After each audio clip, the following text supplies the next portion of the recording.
I stood frozen outside my father's study when I heard him tell my brother Marcus, "Your sister, she doesn't deserve a dime. She's out." My mother Charlotte sat there smiling like she'd just won the lottery. After 20 years of being the family's unpaid caregiver, sacrificing my nursing career to care for Grandma Rose, this was my reward. I slipped away silently, my mind racing. That night, I moved every penny of my savings. But what they didn't know about my inheritance would change everything. The morning after overhearing that devastating conversation, I woke to the smell of coffee and bacon wafting through the house. My mother Charlotte was humming in the kitchen, preparing breakfast with unusual enthusiasm.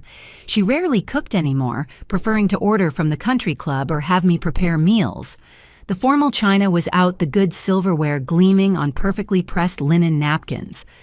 "Good morning, sweetheart," she chirped, not quite meeting my eyes as I entered. "I made your favorite blueberry pancakes." The sweetness in her voice made my skin crawl. I forced a smile and sat down, noticing the way she kept glancing at the clock. My father, Walter, emerged from his study newspaper tucked under his arm, wearing his best Saturday polo shirt instead of his usual weekend sweatpants. "Arabella." He nodded curtly, taking his seat at the head of the table. "We need to have a family meeting tonight, 7 sharp. "What about—" I asked, spreading butter on my pancakes with steady hands despite the churning in my stomach. "Just some financial matters we need to discuss," Charlotte interjected quickly. "Nothing to worry about, dear. Marcus will be joining us." Of course he would. My older brother Marcus, the golden child with his law degree and corner office, who visited maybe twice a year, but somehow remained the center of our parents' universe. I thought of all the nights I'd spent monitoring Grandma Rose's oxygen levels, changing her sheets, administering medications, while Marcus sent the occasional text asking how the old bird was doing. The day crawled by with agonizing slowness. I caught Charlotte making hushed phone calls in the pantry, her voice too low to make out the words. Walter locked himself in his study, the sound of shuffling papers and file cabinets opening and closing throughout the afternoon. I busied myself cleaning Grandma Rose's room, though it had been spotless since her passing 3 months ago. Her lavender perfume still lingered on the pillows. Marcus arrived at 6:45 in his navy BMW, the one with the custom leather seats he loved to brag about. I watched from the window as he stepped out, checking his appearance in the side mirror before strutting to the front door. His Italian shoes clicked against the walkway with practiced authority. "There's my beautiful mother," he announced, sweeping Charlotte into a theatrical hug. She beamed, patting his cheek like he was still her baby boy at 38 years old. "Marcus, darling, you look wonderful. Have you lost weight?" "Been hitting the gym with the partners," he boasted, finally acknowledging my presence with a brief nod. "Arabella." "Marcus." We gathered in the living room, our parents taking their usual positions on the antique sofa, while Marcus claimed Walter's leather recliner without asking. I perched on the edge of the ottoman, already feeling like an outsider in my own home. Walter cleared his throat, producing a manila folder thick with documents. "As you both know, your mother and I aren't getting any younger. We've been working with our financial advisors to restructure the family trust." Smart thinking, Dad. Marcus immediately chimed in. "Estate planning is crucial at your age." Charlotte leaned forward, her diamond tennis bracelet catching the light. "We believe it's important to recognize those who've contributed to building and maintaining the family legacy." My heart began to race. I thought of the $70,000 I'd saved over the years, every penny earned from the part-time nursing work I managed between caring for Grandma. Thank God I'd transferred it all to a new account at a different bank last night. "Now, Arabella." Walter continued his tone, taking on that patronizing edge I knew so well. "We want you to understand that you've already received substantial benefit from this family. Free room and board for over 2 decades is nothing to scoff at." Free room and board. The words escaped before I could stop them. I gave up my career to care for Grandma Rose. I was her full-time caregiver for 8 years. Charlotte's smile tightened. "And we appreciated that, dear. But you chose that path. Marcus has been building his career contributing to the family's reputation and financial growth. Marcus straightened in the recliner, smoothing his tie with manicured fingers. Actually, that brings me to some exciting news. I've just been promoted to senior partner at Whitman & Associates. Our parents erupted in congratulations, Charlotte actually clapping her hands together like a delighted child. I sat silent watching this performance with growing nausea. This is perfect timing. Walter beamed, reaching into his folder again. Marcus, your mother and I have been discussing this for months. We want you to take over management of all family financial matters. I'm honored, Dad. You won't regret this. We've already signed the power of attorney documents.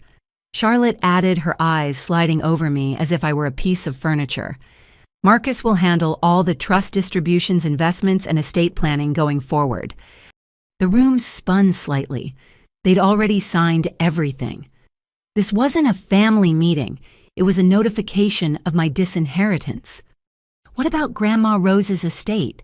I managed to ask. She told me repeatedly that she wanted me to have her jewelry and personal effects. Marcus leaned back with a satisfied smirk. Well, as the designated financial manager, I'll need to assess all assets for their monetary value first. We can't have family heirlooms disappearing without proper documentation. Disappearing. Heat flooded my face. Are you suggesting I would steal from our grandmother? No one's suggesting anything, Walter said firmly. But emotions can run high after a loss, and people sometimes make rash decisions. This arrangement protects everyone. Protects everyone except me, apparently. Charlotte's perfectly penciled eyebrows rose. That attitude is exactly why we need Marcus overseeing things. You're too emotional, Arabella. You always have been. I stood abruptly, the ottoman scraping against the hardwood floor. If you'll excuse me, I need some air. We're not finished here, Walter called after me. I replied, not looking back as I headed for the door. Behind me, I heard Marcus chuckle softly. Let her go. You know how she gets. The cool evening air hit my burning cheeks as I stepped onto the porch. Through the window, I could see them continuing their discussion, Marcus now holding court with animated gestures, while our parents hung on every word. The golden child had returned to claim his throne, and I had officially been written out of the family story. They thought they'd won, thought they'd put me in my place. They had no idea what was coming. After the disaster of a family meeting, I found myself drawn to Grandma Rose's room like a moth to flame. The door creaked softly as I pushed it open, afternoon sunlight filtering through her lace curtains and casting delicate patterns on the wallpaper. Everything remained exactly as she'd left it, from the romance novel bookmarked on her nightstand to the reading glasses folded neatly beside it. I sank onto her bed, running my fingers over the handmade quilt she'd stitched 40 years ago. Each square told a story she'd shared with me during those long nights when pain kept her awake. This blue fabric came from my grandfather's Navy uniform. That yellow piece was from Charlotte's baby dress back when my mother still had sweetness in her heart. My mind drifted to those final months when the cancer had spread beyond what any treatment could touch. I remembered the weight loss that made her wrists look like bird bones, the way she'd grip my hand during the worst of it, whispering that I was her angel. Where had my family been then? Marcus claimed work obligations. Charlotte developed mysterious migraines whenever I asked for help. Walter simply retreated further into his study, emerging only for meals. You're the only one who sees me, Grandma Rose had said one October evening, her voice paper-thin but her eyes still sharp. The others, they see dollar signs and property deeds, but you see me. I'd held her through the seizures, cleaned her when she could no longer make it to the bathroom, sang the old hymns that brought her comfort. The hospice nurse had praised my dedication, assuming I was a trained professional rather than a granddaughter who'd learned through necessity and love. Now sitting in her empty room, I noticed her knitting basket tucked beside the rocking chair. Strange, I thought I'd gone through all her belongings already. The basket felt heavier than it should, and when I lifted the pile of half-finished scarves, my fingers found something solid underneath. A leather journal worn soft with age, hidden beneath balls of pink yarn. My heart hammered as I opened it, recognizing Grandma Rose's distinctive handwriting immediately. The first entry was dated 5 years ago, right around the time her health began declining. "They circle like vultures now," she'd written. "Walter asked about my accounts again today. Charlotte brought paperwork she wanted me to sign just in case. They think I'm too old to notice the greed in their eyes." I flipped through pages filled with observations that made my blood run cold. She documented every visit, every conversation, every pressure tactic. Here was Charlotte suggesting Grandma Rose was becoming confused and needed help managing her finances.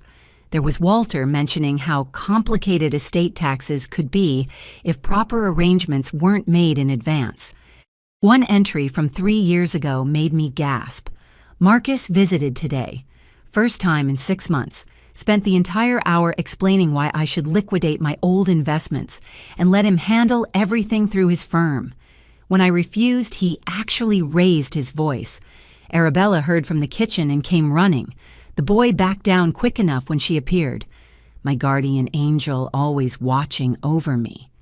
I kept reading my anger building with each revelation.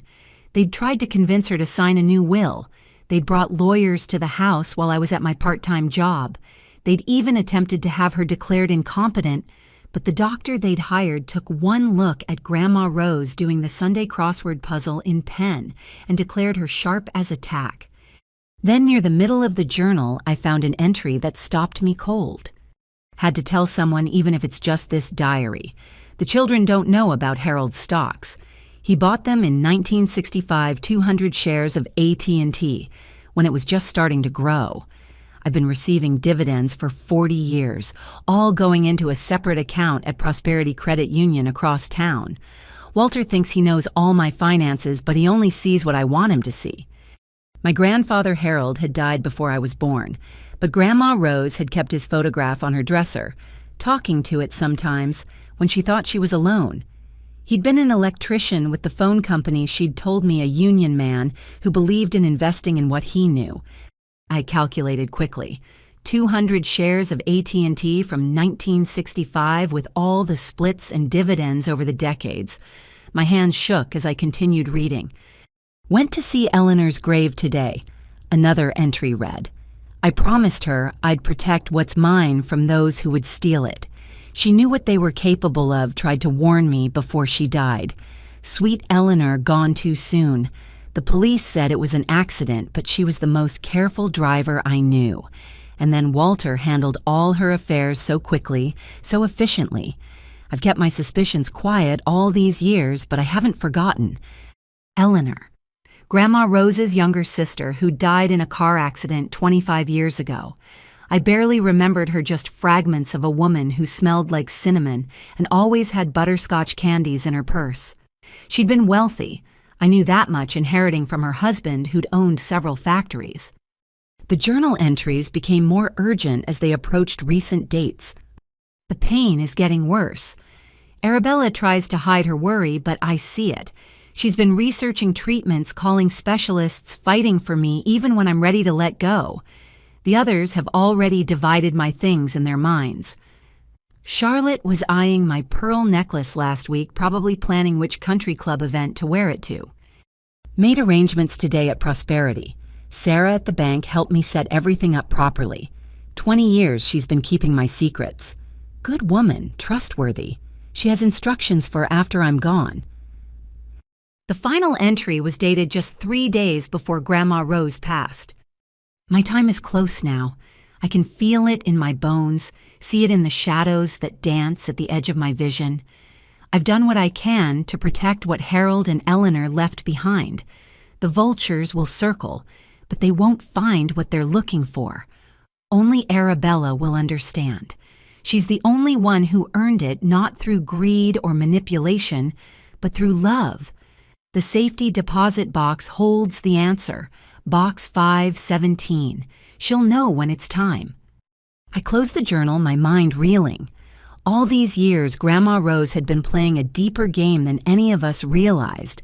She'd watch my parents scheme and plan, all while sitting on significant assets they knew nothing about. The AT&T stock alone would be worth a fortune now, and if there were dividends accumulating for 40 years. But it was the mention of Eleanor that disturbed me most. Grandma Rose wasn't one for idle suspicions. If she believed something was wrong with Eleanor's death, there was reason for it. And Walter handling the affairs quickly. My father had been an accountant back then, not even established in his own practice yet. How had he managed to take control of a wealthy woman's estate? I tucked the journal inside my sweater and stood to leave, then froze. Footsteps in the hallway, the distinctive clicking of Charlotte's heels. I quickly straightened the knitting basket and grabbed a book from the shelf, settling into the rocking chair just as the door opened. "Oh," Charlotte said, seeming surprised to find me there. "I thought I heard someone moving around." "Just reading," I said, holding up the book. "It still smells like her perfume in here." Charlotte's eyes swept the room with calculating precision. "Yes, well, we'll need to start clearing things out soon. Marcus wants to renovate this space into a home office." "Grandma's only been gone 3 months." "Life moves on, Arabella. We can't shrine every room forever." She paused at the doorway. "Did you touch anything?" "Just the book." Her gaze lingered on the knitting basket for a moment before she nodded. "Well, don't stay up here too long. It's not healthy dwelling on the past." After she left, I waited a full 10 minutes before moving.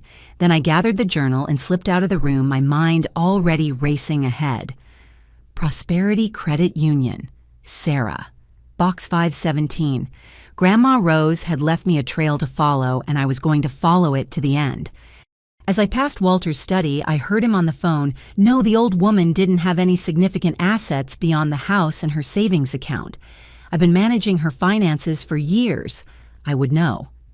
How wrong he was. Grandma Rose had fooled them all, and now her secrets were mine to uncover. The vultures thought they'd won, but the game was far from over. Grandma Rose had made sure of that.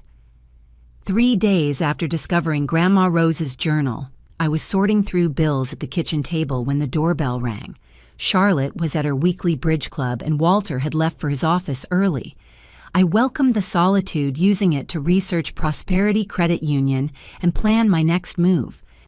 Through the peephole, I saw a distinguished man in his 60s, wearing a charcoal gray suit and carrying a leather briefcase. His silver hair was neatly combed, and he had the patient demeanor of someone accustomed to waiting. "May I help you?" I asked, opening the door partway. "Miss Arabella Winters."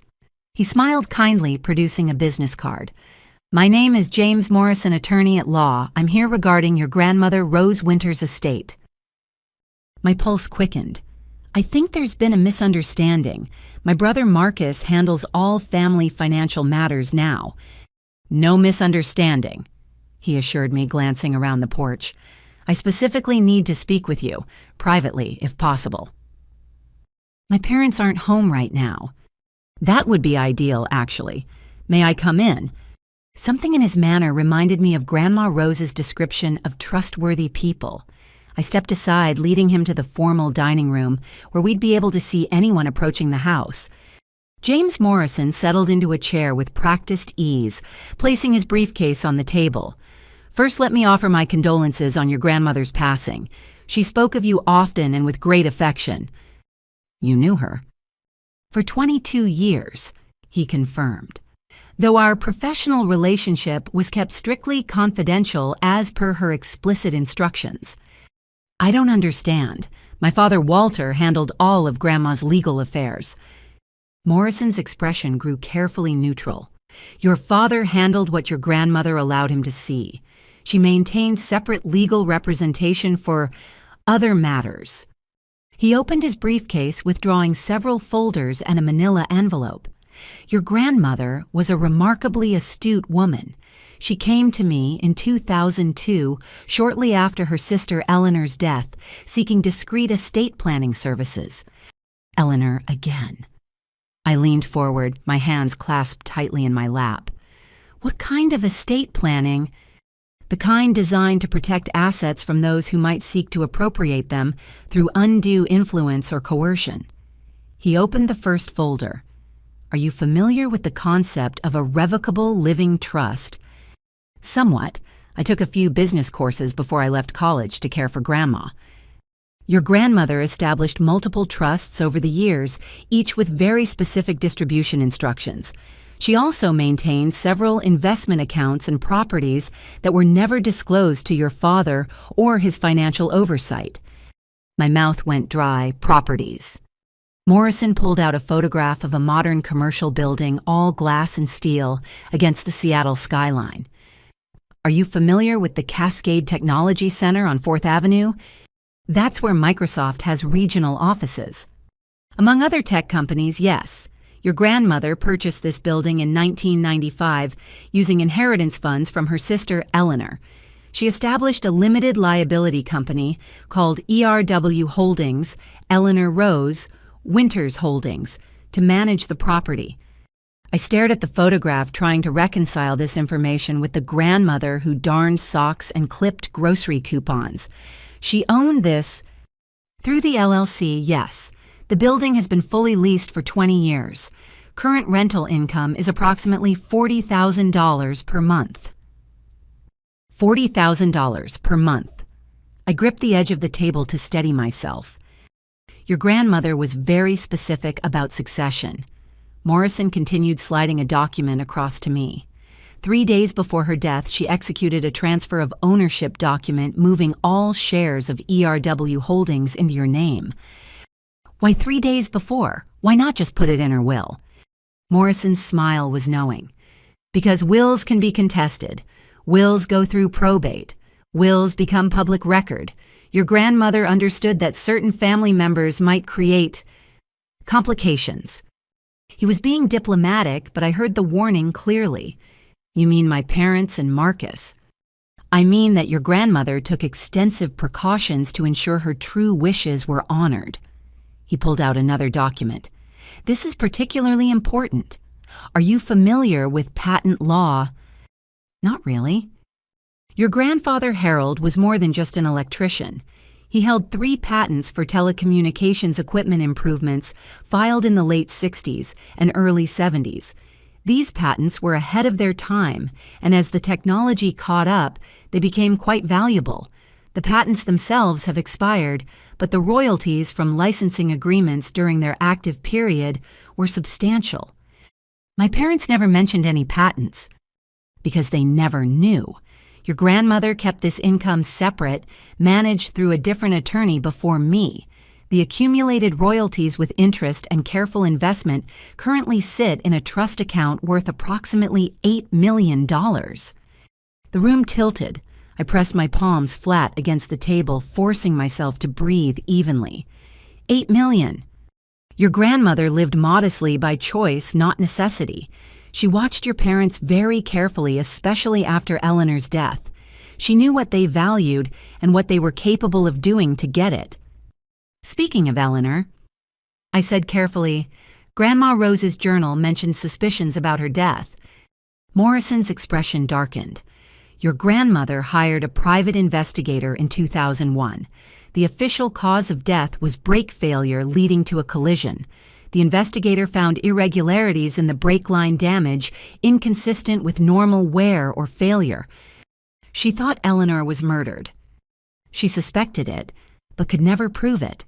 What she could prove was that your father moved with unusual speed to claim executor rights over Eleanor's estate, producing documents that Eleanor had supposedly signed just weeks before her death, documents that no one remembered her mentioning. He stole Eleanor's money. Legally, he administered it. Ethically, your grandmother had opinions, which is why she spent the next 20 years making sure the same thing wouldn't happen to her own estate.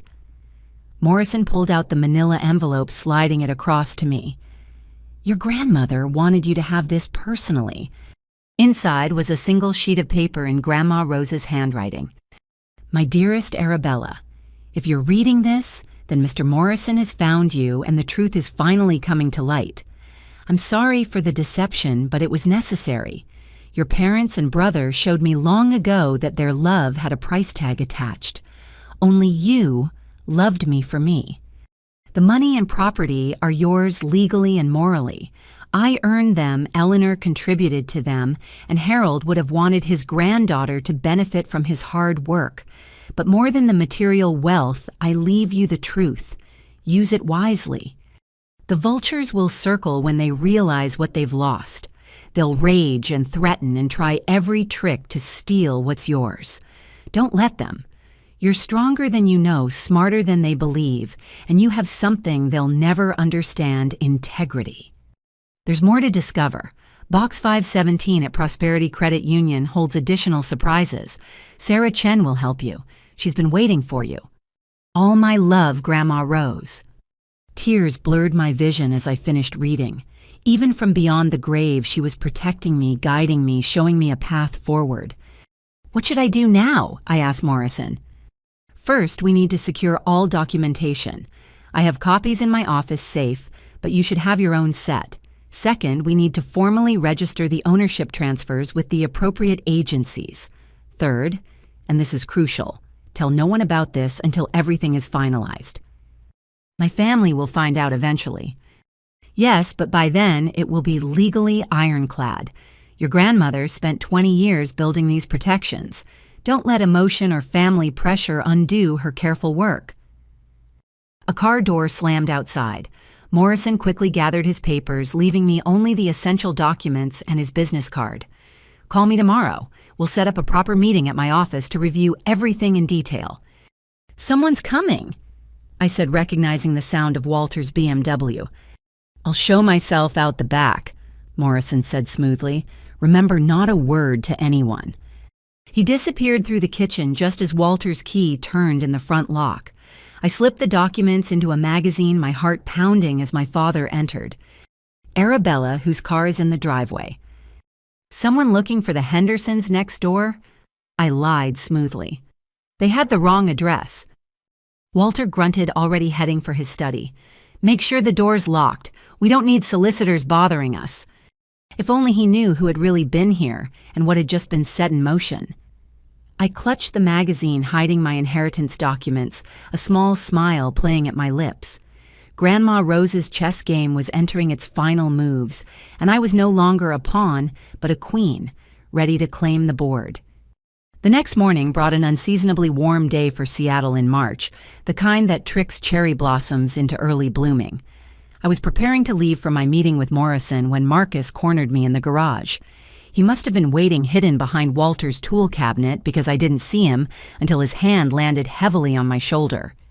Going somewhere, little sister. I controlled my flinch, turning slowly to face him. He stood too close, using his height advantage to loom over me, a tactic he'd perfected in childhood. Just running errands, I said, keeping my voice neutral while clutching my purse closer. Inside were the documents Morrison had left carefully folded beneath my wallet. Funny thing, Marcus said, not moving aside. I saw an interesting car here yesterday, silver Lexus lawyer-type vehicle.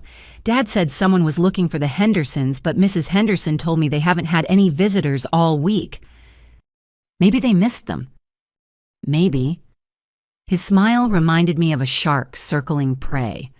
Or maybe my dear sister is keeping secrets. That would be very unlike you, Arabella. You've always been such an open book.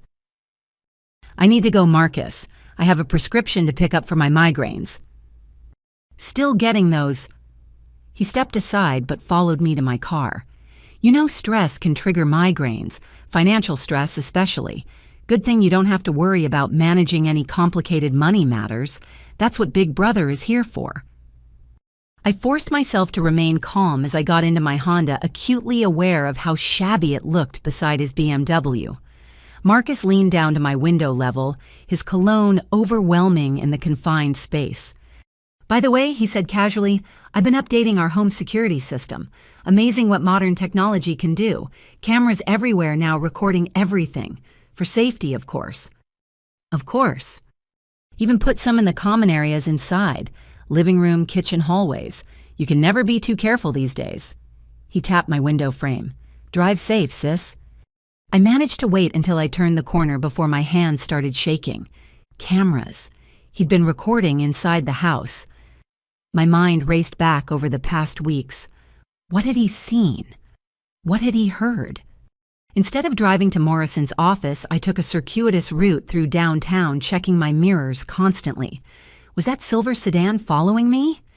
What about the black SUV that seemed to take every turn I did? Paranoia, maybe. But Marcus's threat had been clear. I finally pulled into a parking garage and sat for 20 minutes watching.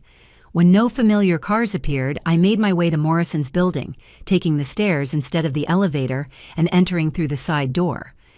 Morrison's assistant, an older woman with kind eyes, seemed to expect me. He said you might arrive looking concerned. You're safe here, dear. Our offices are checked weekly for surveillance devices. Is that really necessary? She gave me a knowing look. When family money is involved, absolutely. Morrison greeted me in his private office, gesturing to a chair across from his massive oak desk. You seem troubled. I told him about Marcus's confrontation and the cameras. Morrison's expression grew increasingly grim. Your brother is escalating quickly. This suggests he suspects something significant. He pulled out a legal pad. Tell me, has Marcus shown any unusual financial pressure lately? Expensive purchases? Lifestyle changes? He's always lived beyond his means, but nothing recent that I've noticed. Well, let's proceed with our business. Time is now of the essence. We spent 2 hours reviewing documents, signing papers, and discussing strategy. Morrison explained how Grandma Rose had structured everything to be legally bulletproof, using decades of careful planning to protect against challenges. However, he warned, your brother's surveillance admission is concerning. If he recorded my visit yesterday, he might try to claim undue influence or question your mental capacity. My mental capacity? A common tactic in inheritance disputes. Paint the beneficiary as unstable, possibly coerced. The fact that you sacrificed your career to care for Rose could be twisted to suggest dependency or manipulation. That's insane. That's family law. Morrison pulled out another file, which is why your grandmother took one more precaution. She had you undergo a psychological evaluation 6 months ago, remember? During her routine doctor visits. I thought back. Dr. Patricia Hernandez. Grandma said it was for a caregiver support program. Dr. Hernandez is one of the city's most respected geriatric psychiatrists. Her evaluation confirms you showed no signs of mental illness, cognitive impairment, or susceptibility to coercion. Your grandmother wanted that documentation on record. Once again, Grandma Rose had been 3 steps ahead. I signed the final papers with a mixture of gratitude and grief for the woman who'd protected me so thoroughly. Now, Morrison said, securing everything in his safe, you need to be very careful. Don't change your routine dramatically. Don't make large purchases. Act as if nothing has changed. For how long? Another week, maybe 2. We need time to file everything properly and ensure all transfers are complete. He handed me a burner phone. Use this if you need to contact me urgently. Your brother's admission about cameras suggests he might be monitoring your regular phone, too. The drive home was tense, but I forced myself to stop at the pharmacy, maintaining my cover story. I even bought migraine medication. I didn't need chatting with the pharmacist about weather patterns and barometric pressure. When I arrived home, Marcus's BMW was still in the driveway. Through the window, I could see him and Walter's study, both of them hunched over a computer screen. Charlotte sat nearby, filing her nails with studied indifference. I entered through the back door, moving quietly toward the stairs. But Marcus must have been watching for me because he appeared in the hallway before I could escape. Get what you needed? He asked, eyeing my pharmacy bag. Yes, thank you for asking. Good. Say, Arabella, I've been going through some of Grandma's old papers. Funny thing, she mentioned something about a safety deposit box in one of her letters. You wouldn't know anything about that, would you? My heart hammered, but I kept my expression confused. No, why would Dad handled all her banking? Right, of course. He studied me intently. It's just odd. The bank said she visited regularly right up until she got too sick. But there's no record of a box in her accounts we have access to. Maybe she was confused near the end. The pain medication made her foggy sometimes. Maybe. He stepped closer, and I could smell alcohol on his breath despite it being barely noon. Or maybe someone's been helping themselves to family assets. That would be a crime, you know. Elderly financial abuse is serious business. Are you accusing me of something, Marcus? Not at all. Just thinking out loud about how some people might take advantage of a dying woman's confusion. Forge signatures, hide assets, steal what rightfully belongs to the estate. His eyes were cold, calculating. Good thing I had those cameras installed. Video evidence is so useful in legal matters. I have nothing to hide, I said, proud of how steady my voice remained. Excellent. Then you won't mind if I check your room just to put everyone's minds at ease. Actually, I would mind. I'm 32 years old, Marcus, not a teenager you can bully. His facade cracked slightly, revealing the anger beneath. You always were too sensitive. But mark my words, if you're hiding something, I'll find it. I've got friends at the courthouse connections you can't imagine.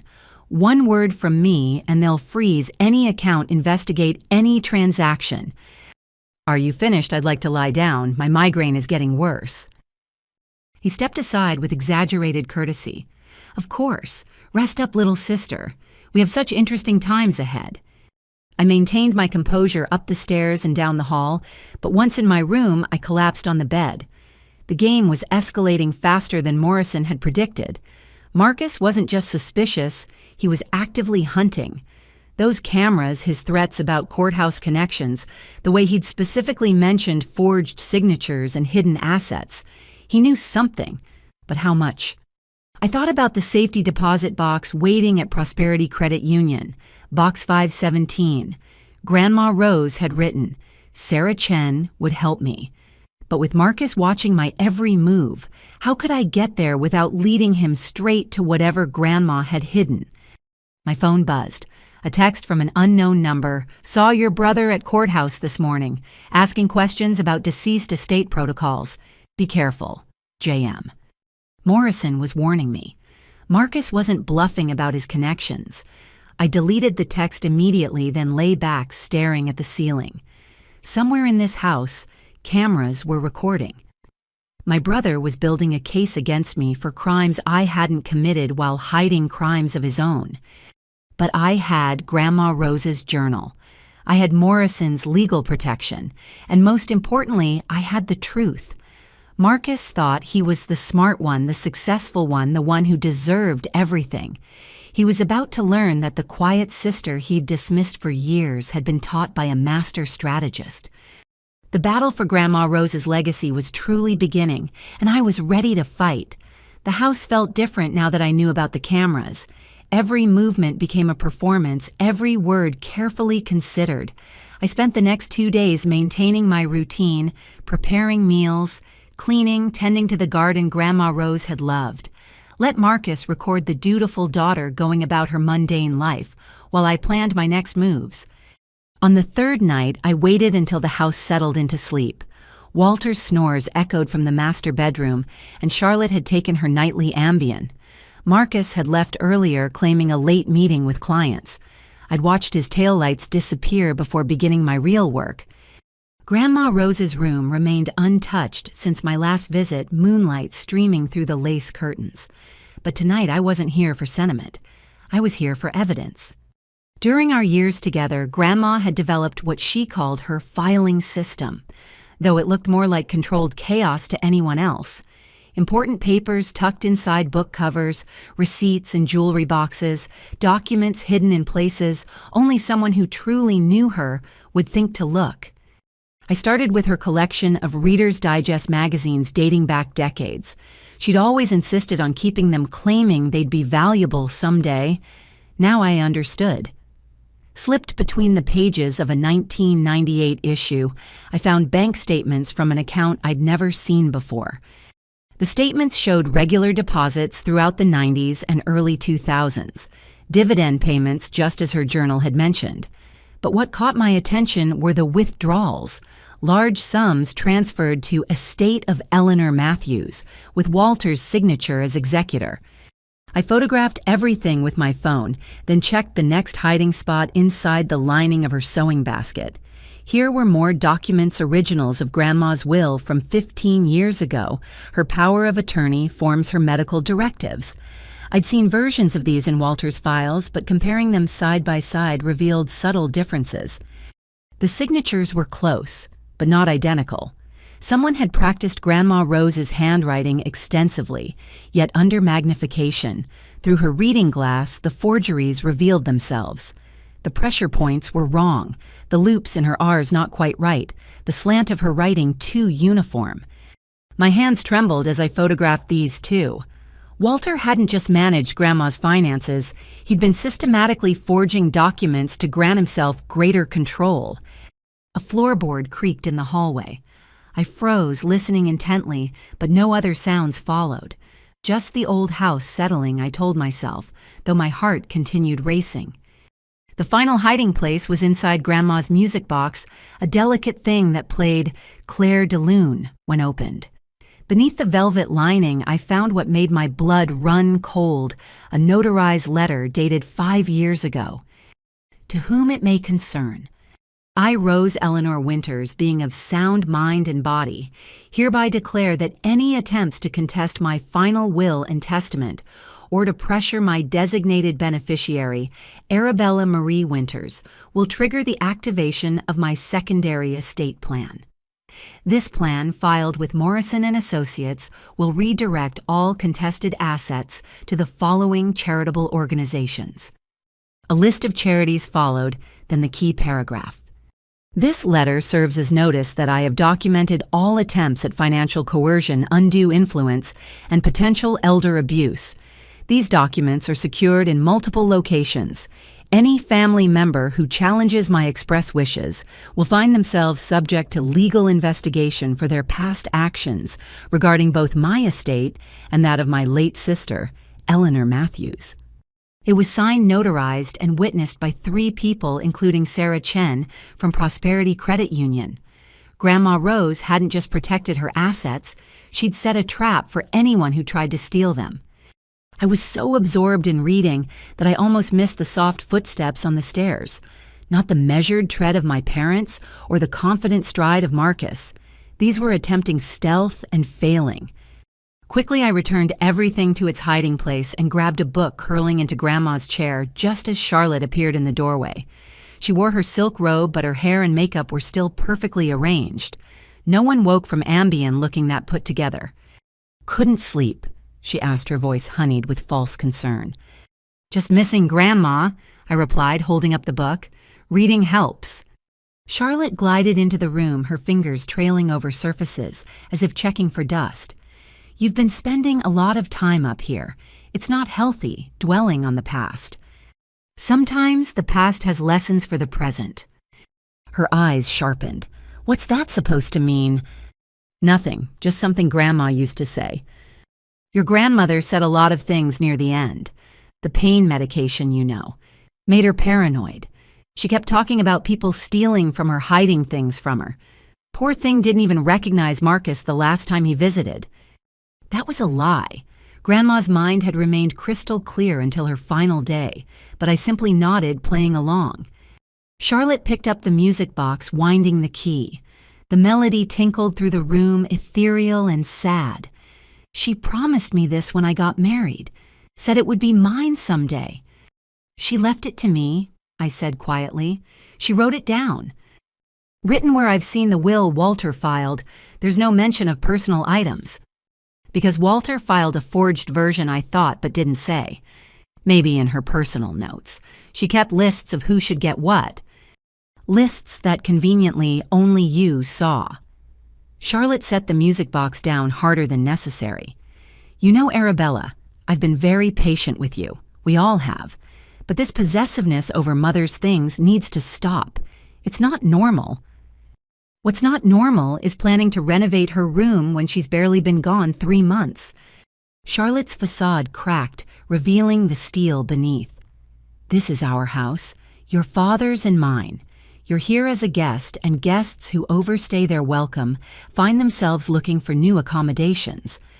You're threatening to throw me out after I gave up 8 years to care for Grandma while you were at the country club. You chose that life," she snapped. No one forced you to play martyr. And frankly, we're starting to wonder if you had ulterior motives. Marcus found some very interesting discrepancies in Mother's accounts. Money moving in strange ways, signatures that don't quite match. The irony was almost too much. They were preparing to accuse me of exactly what they'd been doing for years. "I've never taken a penny that wasn't mine," I said truthfully. "We'll see about that." Marcus has a forensic accountant looking into everything. Every transaction, every document, every signature. If you've been stealing from this family, we'll prosecute to the fullest extent. She moved toward the door, then paused. "Oh, and that lockbox you have hidden in your closet. We know about it. One call to a judge claiming financial elder abuse, and we'll have a warrant to search everything you own." She swept out, leaving me shaken. A lockbox in my closet, I didn't have one, which meant they'd either planted something or were fishing for reactions. Either way, the threat was escalating beyond psychological warfare into dangerous territory. I waited another hour before leaving Grandma's room, the photographed documents safely uploaded to a cloud account Morrison had helped me set up. In my own room, I searched carefully and found a small metal lockbox tucked behind my winter coats. Inside were printed emails that appeared to be from me to various banks discussing Grandma's accounts. The IP addresses, the language, even the signature were all wrong, but would a judge notice such details in a warrant application? They were framing me. Marcus with his forensic accountant Charlotte with her veiled threats, Walter with his decades of forged documents. They'd stolen from Grandma and Eleanor, and now they were preparing to destroy me to cover their crimes. I sat on my bed, the fake lockbox in my lap, and smiled grimly. They thought they were so clever, but they'd made a crucial mistake. They'd revealed their hand too early, shown me exactly what they planned to accuse me of. And thanks to Grandma Rose's paranoid preparations, I had the originals to prove every forgery documentation of every theft and a notarized letter that would turn their weapon against them. Tomorrow, I would need to visit Prosperity Credit Union despite the risks. Whatever waited in Box 517, Grandma had considered it important enough to mention in her final message. The vultures were circling, but they had no idea they were about to fly into a carefully constructed net. Grandma Rose had spent 20 years preparing for this battle, and I was ready to finish what she'd started. My mother had always been a creature of habit. Bridge club on Wednesdays, tennis on Fridays, spa appointments every other Tuesday. So when she announced at breakfast that she had a medical appointment on a Monday morning, my suspicions were immediately raised. "Nothing serious, I hope?" Walter asked, barely glancing up from his Wall Street Journal. "Just routine women's things," Charlotte replied with the delicate shudder she employed whenever she wanted to end a conversation. It worked perfectly on Walter, who returned to his paper with visible relief. But I noticed the designer dress she'd chosen the extra care with her makeup, the Hermes handbag usually reserved for special occasions. This was no doctor's visit. After she left in her white Mercedes, I waited exactly 10 minutes before following in my Honda. The benefit of driving an unremarkable car is that it's perfect for surveillance. Charlotte would never notice one more silver sedan in Seattle traffic. She didn't head toward any medical complex. Instead, she drove downtown to the Fairmont Olympic Hotel using valet parking instead of the garage. I parked on the street and followed on foot, watching her sail through the lobby with practiced elegance. The Fairmont's Georgian Room was hosting its usual power lunch crowd. I slipped into the bar area, choosing a seat partially hidden by a potted palm, but with clear sightlines to the dining room. Charlotte had taken a corner table, ordering mineral water while she waited. Her companion arrived 15 minutes later, and I nearly gasped. Patricia Whitman, wife of Marcus's boss at Whitman & Associates, the woman who controlled whether Marcus kept his supposed partnership or found himself blackballed from every major firm in the city. I ordered a club soda, positioning my phone to look like I was reading while actually recording. The two women air-kissed Charlotte, complimenting Patricia's St. John's suit, while Patricia admired Charlotte's new highlights. But beneath the pleasantries, tension crackled. "Thank you for meeting me," Charlotte said once they'd ordered. "I know how busy you are." "Your message suggested urgency." Patricia replied. Something about Marcus and a misunderstanding. Charlotte's laugh was brittle. More than a misunderstanding, I'm afraid. There's been a terrible mix-up at the firm. Some missing funds that Marcus is being blamed for completely unfairly. Patricia's expression didn't change, but her posture stiffened. Charlotte, I need to be clear. I'm here as a courtesy to our friendship, not as a representative of the firm. Of course. But you have influence with Robert. If you could just explain that Marcus is being scapegoated. Scapegoated. Patricia set down her water glass carefully. Charlotte, your son embezzled over $300,000 from client trust accounts. We have documentation, forensic accounting reports, even surveillance footage of him accessing the funds. The blood drained from Charlotte's face. That's impossible. Marcus would never. He's been doing it for 18 months. Small amounts at first, then larger sums when he thought no one was watching. Robert wanted to press charges immediately, but I convinced him to handle it quietly, for now. Charlotte's hands trembled as she reached for her purse. There must be something we can do, some arrangement. I could write a check today, pay back everything with interest. It's not about the money anymore. It's about trust, reputation, legal liability. Marcus violated his fiduciary duty to our clients. Please, Charlotte's voice dropped to a whisper. This would destroy our family. Walter's business relies on referrals from firms like yours. And Arabella, well, she's unstable enough without adding this scandal. I gripped my glass tighter at the casual lie about my mental health. Patricia leaned back, studying Charlotte with calculating eyes. What exactly are you asking me to do? Convince Robert to keep this quiet. Let Marcus resign for personal reasons. We'll make full restitution and... Charlotte pulled out an envelope, sliding it across the table. This is a small token of my appreciation for your discretion. Patricia didn't touch the envelope. Are you attempting to bribe me, Charlotte? No, of course not. Just one mother to another. You understand how we protect our children. I understand that your son is a thief who's been stealing from clients, including elderly retirees who trusted us with their life savings. Patricia stood abruptly. This conversation is over. Wait, Charlotte grabbed her arm. What if I had information about someone else, a bigger crime? Would that change things? Patricia paused. What kind of information? My daughter Arabella. We have evidence she's been stealing from my mother's estate. Elder financial abuse, forged documents, hidden assets. Marcus was investigating when this misunderstanding at the firm occurred. Perhaps he got too close to something. You're suggesting your daughter framed your son. She's always been jealous of Marcus, and she had complete access to Mother for years. We've found suspicious documents, unusual transactions. If the authorities were tipped off, they'd find a much bigger crime than a few borrowed funds that Marcus fully intended to repay. Patricia sat back down slowly. You'd throw your own daughter under the bus to save your son? Arabella made her choice when she started stealing from a helpless old woman. We have camera footage documents, even a confession she doesn't know we recorded. My heart raced. A confession. What had they manufactured now? Patricia was quiet for a long moment. Then she smiled, but it didn't reach her eyes. Charlotte, you've just made this very interesting. Tell me more about this evidence against your daughter. For the next 20 minutes, Charlotte spun a web of lies about my supposed crimes. According to her, I'd isolated Grandma Rose, controlled her medications to keep her compliant forged checks, and hidden assets worth millions.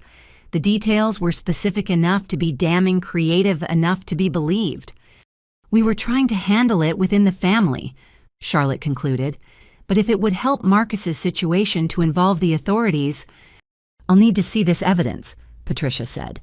Everything you have. Documents, recordings, financial records. I can have it all to you by tomorrow.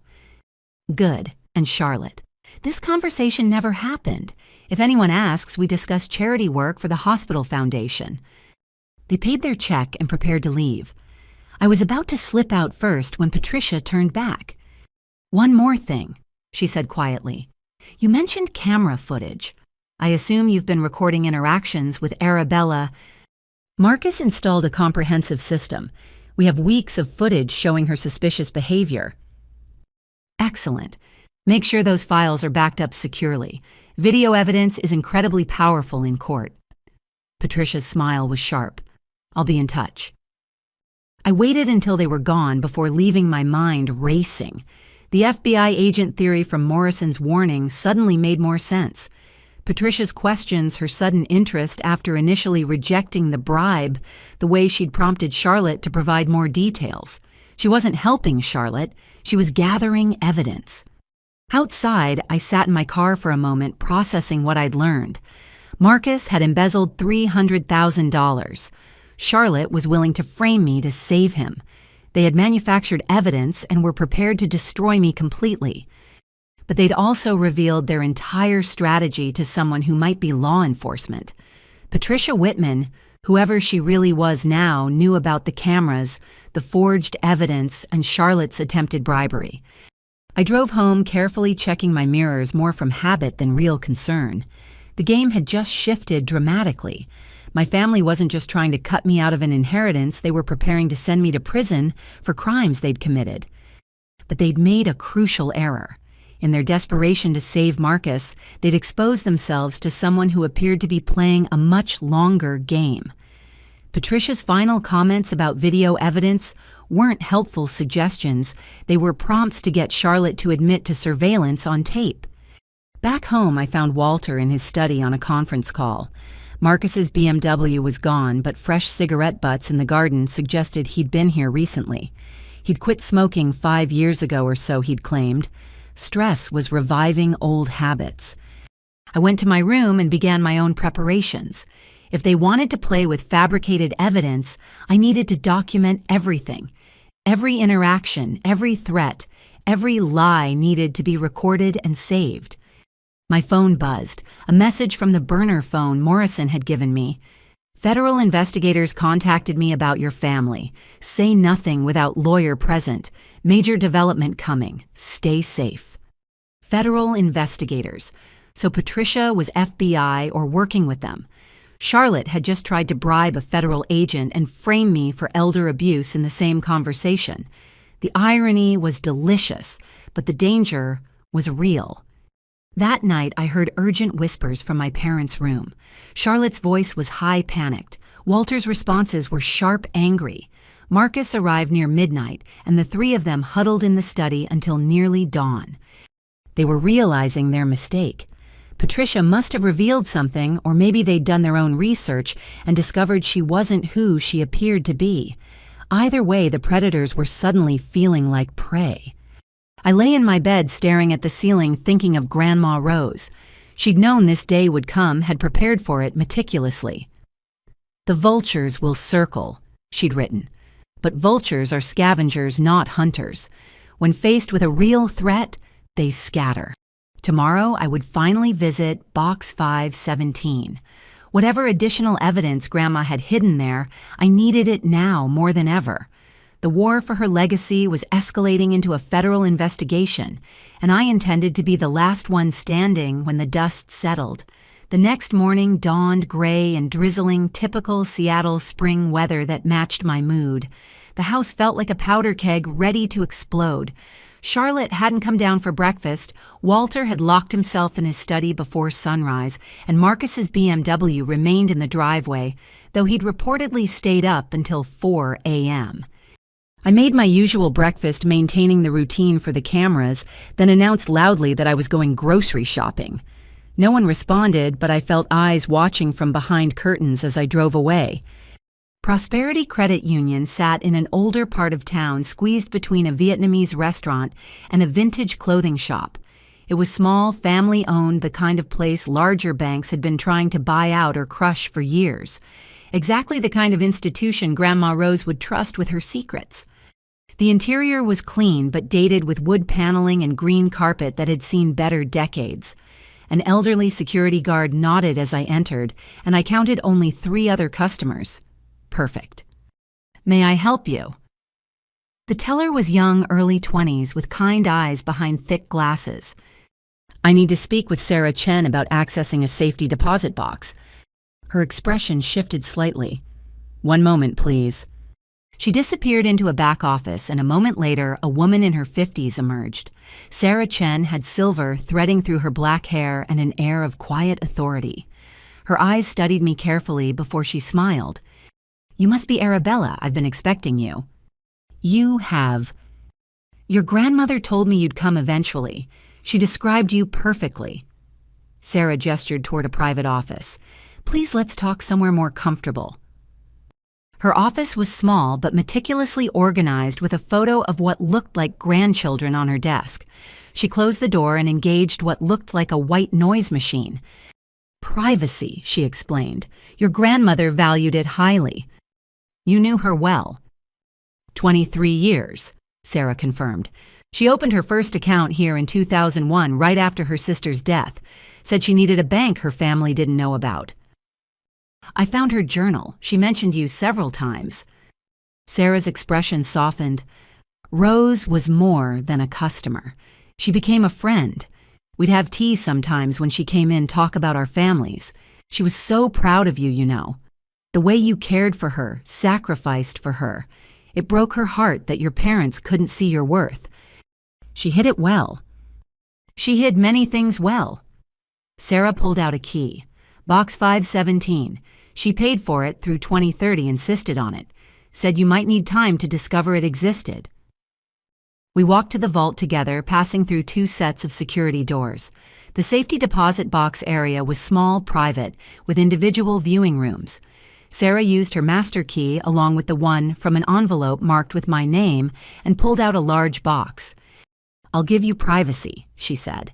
Take as much time as you need. If you need anything copied or notarized, I'm authorized to help. Alone in the viewing room, I opened the box with trembling hands. The contents were organized into labeled folders, Grandma Rose's neat handwriting marking each one. The first folder made my heart stop, Eleanor's death evidence. Inside were photographs of Eleanor's car after the accident, but not official police photos. These were taken by someone else, someone who'd examined the scene independently. Close-ups showed the brake line with clear tool marks notes in the margins, pointing out inconsistencies with accidental damage. A private investigator's report from 2001 confirmed what Morrison had hinted at. The investigator had found evidence of tampering, but also discovered that key pieces of physical evidence had disappeared from police custody shortly after Walter inserted himself as executor. The next document was a photocopy of Eleanor's real will, dated just days before the one Walter had produced. In this version, Eleanor left everything to Grandma Rose, not to Walter, as temporary executor. The signatures were dramatically different, and a handwriting expert's analysis was attached, confirming the will Walter filed was forged. The second folder was labeled AT&T stock certificates. Original certificates dating from 1965, Harold's careful signature on each one. A note from Grandma explained she'd kept these as originals while converting others to electronic form, wanting physical proof of the initial investment. An account statement from last month showed the current value of the electronic holdings, $12.3 million. The third folder nearly made me cry, for my Arabella personal. Inside were photographs spanning decades. Me as a baby in Grandma's arms. My first day of kindergarten. High school graduation where Grandma beamed while my parents looked at their watches. Recent photos, 2 candid shots of me caring for her, reading to her brushing her hair. She must have had Sarah or someone else take them secretly. A letter dated a month before her death was addressed to me. My dearest girl, if you're reading this, then the wolves have shown their teeth and you've found your way to Sarah. I'm so proud of you for being strong enough to seek the truth. The documents in this box prove what I've long suspected but couldn't act on while alive. Your parents are thieves, and possibly worse. They stole from Eleanor and they've been stealing from me for years, but I let them think they were succeeding while I built my real fortune elsewhere. The AT&T stock is yours, as is the building in Seattle. But there's more. Check with Morrison about the overseas accounts investments I made in the 80s that your parents never discovered. You'll find I've been quite successful in my dotty old lady years. Don't let them break you, my angel. They'll try everything. Lies, threats, maybe even violence. But you have truth on your side, and that's more powerful than all their schemes. One last thing, the DVD in this box contains my insurance policy. I had hidden cameras of my own dear one. Every threat they made, every forged document they presented, every moment of elder abuse is recorded. Sarah has copies in her safe, as does Morrison. Use it when the time is right. And remember, I love you more than all the stars in the sky. Forever your devoted Grandma Rose. My hands shook as I picked up the DVD. Grandma had been recording them too. While they built their false case against me, she'd been documenting their actual crimes. The fourth folder was labeled simply Financial Crimes Evidence Chain. It contained copies of bank statements showing suspicious transfers, forged signatures on documents, and a timeline Charlotte had written in her own hand, planning how to gain control of Rose's assets. One note chillingly read, "Once M has power of attorney, we can move everything offshore. A will appear if needed." But the final folder was the most damaging federal investigation initial contact. Grandma Rose had reached out to the FBI 2 years ago. She'd reported suspicions about Eleanor's death, the financial fraud, and elder abuse. The agent assigned had been Patricia Whitman. The pieces clicked into place.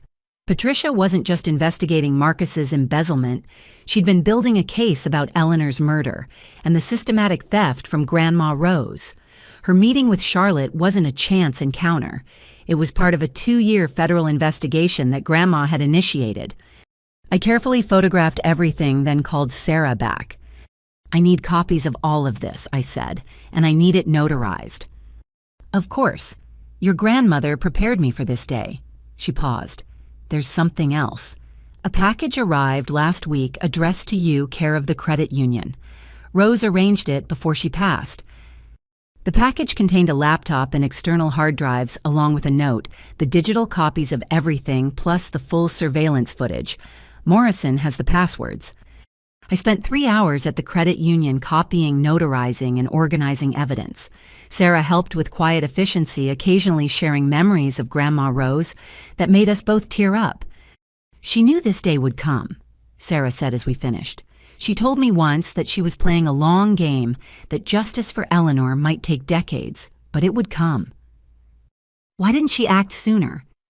She was gathering evidence, building an airtight case, and frankly, I think she was protecting you.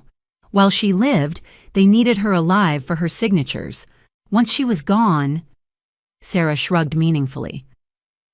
I left the credit union with multiple copies of everything the originals returned to the box for safekeeping. But as I drove, I noticed a familiar car in my rearview mirror, Marcus's BMW trying to hang back but failing at subtlety. He must have followed me despite my precautions, or maybe they'd put a tracker on my car. Either way, he now knew about Prosperity Credit Union. Instead of panicking, I felt oddly calm. Let him know. Let him report back to Walter and Charlotte. They just discovered I'd found Grandma's real banking institution, but they had no idea what waited in Box 517. They had no idea that their victim had been documenting their crimes for years, that the FBI had been watching for 2 years, that Patricia Whitman's investigation was about to explode their entire world. I drove home carefully, Marcus tailing me the entire way. As I pulled into the driveway, I saw window curtains twitch. The whole family was watching, waiting, ready to pounce. But I had Grandma Rose's evidence now. I had the proof of their crimes, the documentation of a federal investigation, and video footage of their abuse. The predators thought they'd cornered their prey, not realizing they'd walked into a trap 20 years in the making. The real game was about to begin. 2 days after my visit to Prosperity Credit Union, the tension in the house had reached unbearable levels.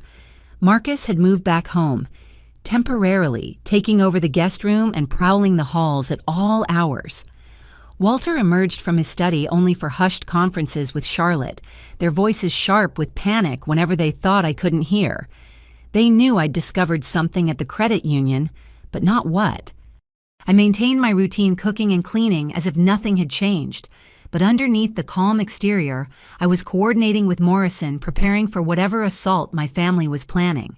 The evidence from Box 517 was now safely distributed copies with Morrison with Sarah Chen and uploaded to secure cloud servers. On Wednesday afternoon, I was in the garden pruning Grandma Rose's beloved rose bushes when I heard footsteps on the gravel path. I turned expecting another confrontation with Marcus, but instead found Janet Sullivan Walter's secretary of 15 years. "Hello, Arabella," she said quietly, glancing nervously toward the house. "Is there somewhere we can talk privately?" Janet had always been pleasant but distant, the epitome of professional discretion. Her presence here, especially seeking privacy, sent alarm bells ringing. The old greenhouse I suggested leading her to the structure at the garden's far edge. Grandma Rose had used it for her orchids, but it had been neglected since her death. More importantly, it was too far from the house for any cameras or listening devices. Inside, surrounded by empty planting tables and the musty smell of unused earth, Janet's composed facade crumbled. "I shouldn't be here." She began wringing her hands. "If Walter knew, but I can't stay silent anymore, not after what I've learned." "What have you learned?" She took a deep breath. "I've been documenting your father's illegal activities for 5 years. Tax evasion, fraudulent billing money, laundering through shell companies. I have copies of everything." I stared at her stunned. "Why would you do that?" "Because I'm not just his secretary." Janet reached into her purse, pulling out an old photograph. "I'm Rose's goddaughter. My mother and Rose were best friends from childhood. Rose asked me to watch over you, to protect you when the time came." The photograph showed a younger Grandma Rose with another woman, both laughing at some long-ago summer picnic. Between them sat a little girl with Janet's distinctive red hair. "Grandma never mentioned you," I said carefully. "We agreed it was safer that way. If your parents knew about our connection, I'd have been fired immediately. So I stayed quiet, did my job, and documented every crime that crossed Walter's desk." Her expression hardened. "Your father has been stealing for 30 years, not just from Rose and Eleanor, but from clients' partners, anyone who trusted him." "Do you have proof?" Janet pulled out a flash drive. 5 years of emails, financial records, recorded conversations. Walter had me install recording software on his computer for quality assurance. He never realized I kept copies of everything. "Why now? Why come forward now?" "Because they're planning something terrible." Janet's voice dropped. "Yesterday, Walter had me research psychiatric commitment procedures. He wants to have you declared mentally incompetent and take control of any inheritance. They've been editing the security footage, creating a narrative of unstable behavior." My blood ran cold. Morrison had warned me they might try this, but having it confirmed was different. "There's more," Janet continued. "Marcus isn't just embezzling from his firm. He's been stealing from Walter's clients, too, using his power of attorney access. Your parents don't know yet. When they find out, they'll try to pin it all on me," I finished. "Exactly. You're already their scapegoat for everything else." Janet handed me the flash drive. "This contains enough evidence to destroy them all, but there's something else you need to know. I've been cooperating with federal investigators for 2 years. Patricia Whitman." Janet's eyes widened. "You know about the investigation?" "I recently learned Grandma initiated it. She suspected they murdered Eleanor." Rose was right. I found correspondence in Walter's old files referencing the Eleanor problem and permanent solutions, nothing explicitly admitting murder, but combined with the tampered brake lines. Janet shuddered. "I've been feeding information to the FBI building the financial crimes case while they investigated the potential homicide." So Patricia's meeting with Charlotte, a sting. Charlotte tried to bribe a federal agent, which adds another charge to an already substantial list. Janet smiled grimly. "Your mother has no idea how much trouble they're in." A text buzzed on my phone from the burner Morrison had given me. Urgent, Marcus at courthouse filing competency petition. Come immediately. I showed Janet the message. Her face paled. They're moving faster than I thought. You need to leave now. Do you have somewhere safe to go? Morrison will help. Good. I'll buy you time. She squeezed my hand. Rose would be so proud of you. She always said you were the only one worth saving in this family. We parted ways, Janet returning to the house while I slipped around to my car. As I drove away, I saw her entering Walter's study, no doubt, with some urgent business matter that would keep him occupied. At Morrison's office, I found a war council already in session. Morrison, an FBI agent I didn't recognize, and surprisingly, Patricia Whitman herself. Ms. Winters, Patricia greeted me. I apologize for the deception at lunch with your mother. Agent Patricia Whitman, FBI Financial Crimes Division. You've been investigating my family for 2 years. Your grandmother was a remarkable woman. She came to us with substantial evidence of financial fraud and suspicions about her sister's death. We've been building a comprehensive case, but your family's recent actions have accelerated our timeline. Morrison interrupted. Marcus has filed an emergency petition claiming you're mentally unstable and have been stealing from the estate. He's requesting immediate conservatorship. Can he do that? He can try, but I've already filed a counter motion with evidence of his embezzlement and the family's fraudulent activities. The judge has agreed to seal the proceedings pending federal investigation. Agent Whitman leaned forward. We were planning to wait another month before moving, but your mother's bribery attempt and this conservatorship filing have forced our hand. We're executing search warrants tomorrow morning. For what? Everything. Your parents' home, Walter's office, Marcus's apartment, all financial records. We have enough evidence to charge them with elder abuse, fraud, embezzlement, and conspiracy. The murder investigation for Eleanor Matthews remains open, but progressing. Morrison added, I've also filed the secondary will your grandmother mentioned, the one that activates if anyone contests her primary wishes. It's quite clever, actually. Any family member who challenges your inheritance forfeits their entire share to charity. So, by filing the conservatorship petition, Marcus just disinherited himself completely, Morrison confirmed with satisfaction, as will your parents if they support his petition. I shared Janet's flash drive with them, explaining her revelations. Agent Whitman's eyes lit up. Janet Sullivan has been invaluable. Her documentation will seal the financial crimes case. She paused. Ms. Winters, I need to warn you. Tomorrow will be chaotic. Your family will likely lash out when they realize what's happening. Do you have somewhere safe to stay? She'll stay with me, Morrison offered. My wife and I have plenty of room and I have excellent security. As we prepared to leave, Agent Whitman pulled me aside. Your grandmother would be proud. She spent years planning this, gathering evidence, protecting you. She knew this day would come. I just wish she could see it. Who says she can't? Whitman smiled. Rose told me once that she'd haunt Walter if he hurt you. Tomorrow, when we arrest him in his own study surrounded by evidence of his crimes, I think she'll be watching. That night, safe in Morrison's guest room, I finally allowed myself to process everything. My family had conspired against me, but I wasn't alone. Grandma Rose had built a network of protectors. Morrison, Sarah Chen, Janet Sullivan, even federal agents. She'd known I would need allies and had spent years putting them in place. Tomorrow, the empire my parents had built on lies and theft would come crashing down.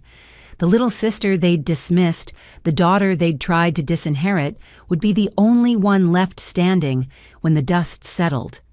Not through luck or chance, but through the careful planning of a grandmother who loved me enough to wage a 20-year war for justice. The vultures had circled just as Grandma Rose predicted. They simply never realized the dying woman they'd tried to rob had been setting snares the entire time, and tomorrow every trap would spring at once. The next morning arrived with deceptive calm. I'd spent the night at Morrison's home, his wife Mary treating me like a daughter, making sure I ate breakfast despite my churning stomach. The FBI raids were scheduled for 10 a.m., but my family had one more card to play. At 8:30, my phone rang. Charlotte's voice was honeyed with false concern. "Arabella, darling, we've been so worried. Dr. Harold Benson is here. He's a specialist in family therapy and trauma. We thought it might help to talk through everything together." Morrison, listening on speaker, shook his head vigorously. "But I had an idea." "I'll be there in 30 minutes, I said calmly. After hanging up, Morrison protested. "This is clearly a trap. Dr. Benson is probably someone they're paying to declare you incompetent." "I know," I replied, pulling out my phone to show him the recording app Agent Whitman had installed. "Which is exactly why I need to go. Let them hang themselves with their own rope. At least wait until I can arrange protection. They won't try anything physical with a witness present. And if this Dr. Benson is corrupt, getting him on record will add another charge to their collection."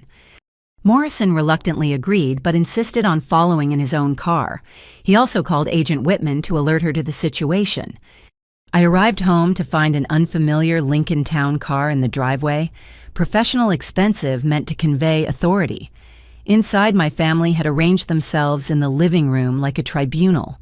Walter in his leather chair, Charlotte on the sofa, Marcus standing by the fireplace like a sentinel. Dr. Harold Benson occupied the second leather chair, a thin man in his 50s with wire-rimmed glasses and the soft look of someone who preferred easy money to ethical practice. His diploma mill certificates would probably crumble under scrutiny. "Arabella," he greeted with practiced warmth, "your family has expressed some concerns about your mental well-being following your grandmother's passing. Have they—" I settled into the remaining chair, noting the camera Marcus had positioned to capture my reactions. "What specific concerns?" "Well, they mention you've been isolating yourself, showing signs of paranoia, making unfounded accusations against family members." He consulted notes that looked freshly written in Charlotte's handwriting. "There are concerns about hoarding behaviors with your grandmother's belongings and possible delusional thinking regarding hidden assets." "I see, and you've reached these conclusions after knowing me for approximately 30 seconds. His smile wavered slightly. "I'm here to evaluate, not conclude. This is just a friendly conversation."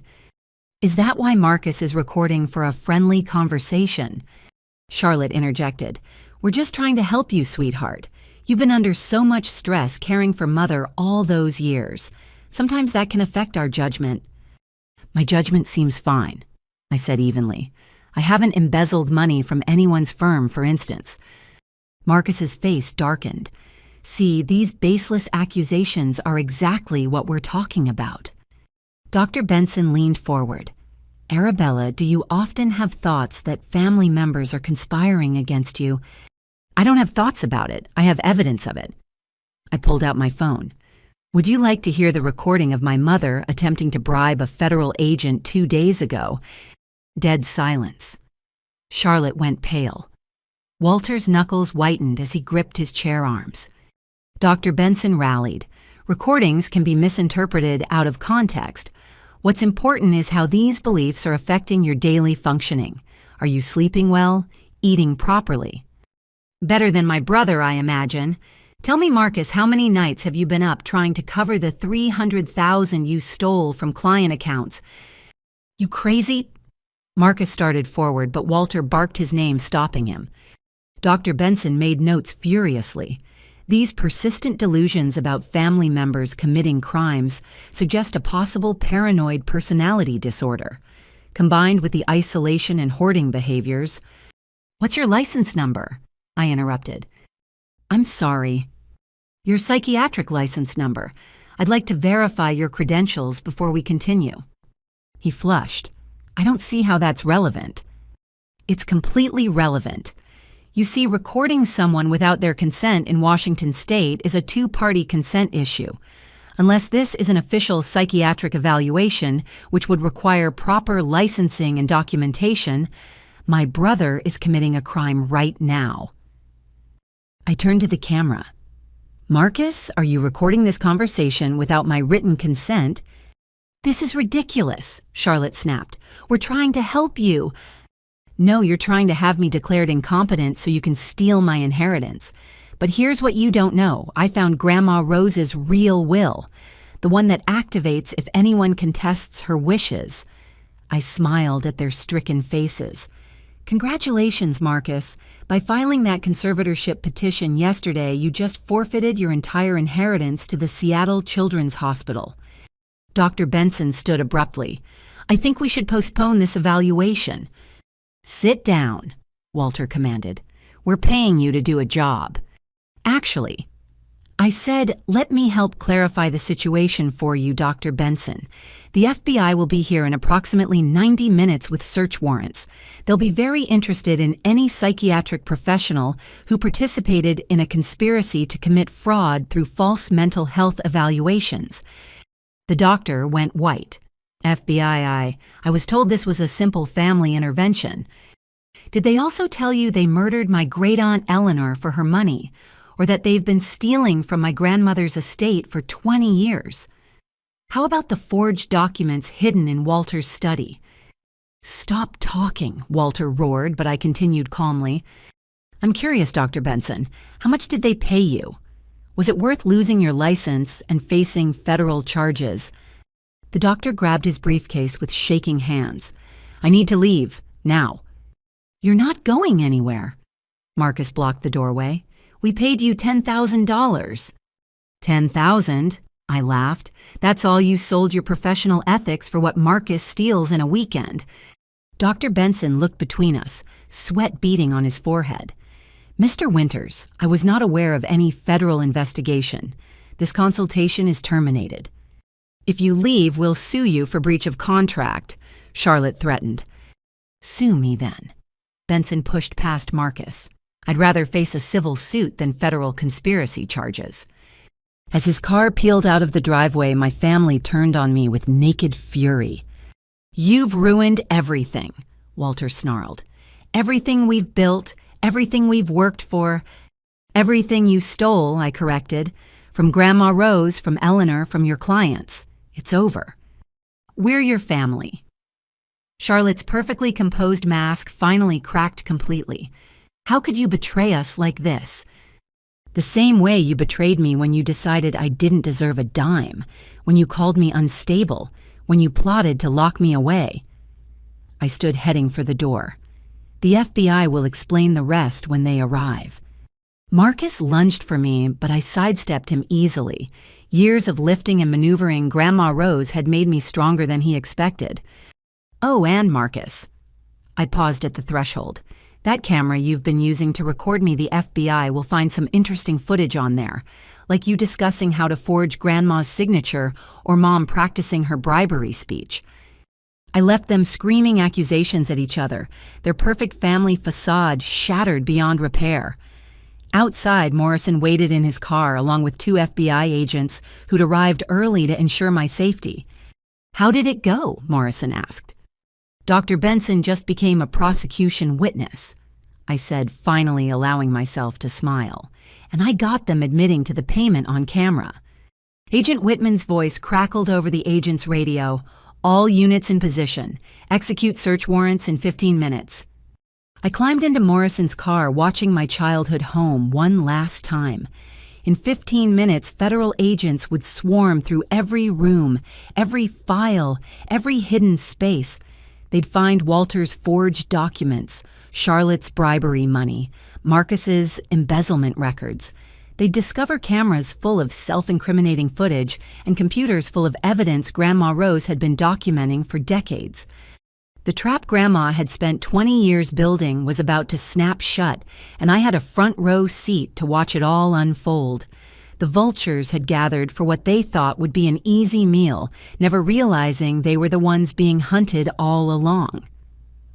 3 days after the FBI raids, my extended family received urgent summons to gather at the Winters estate.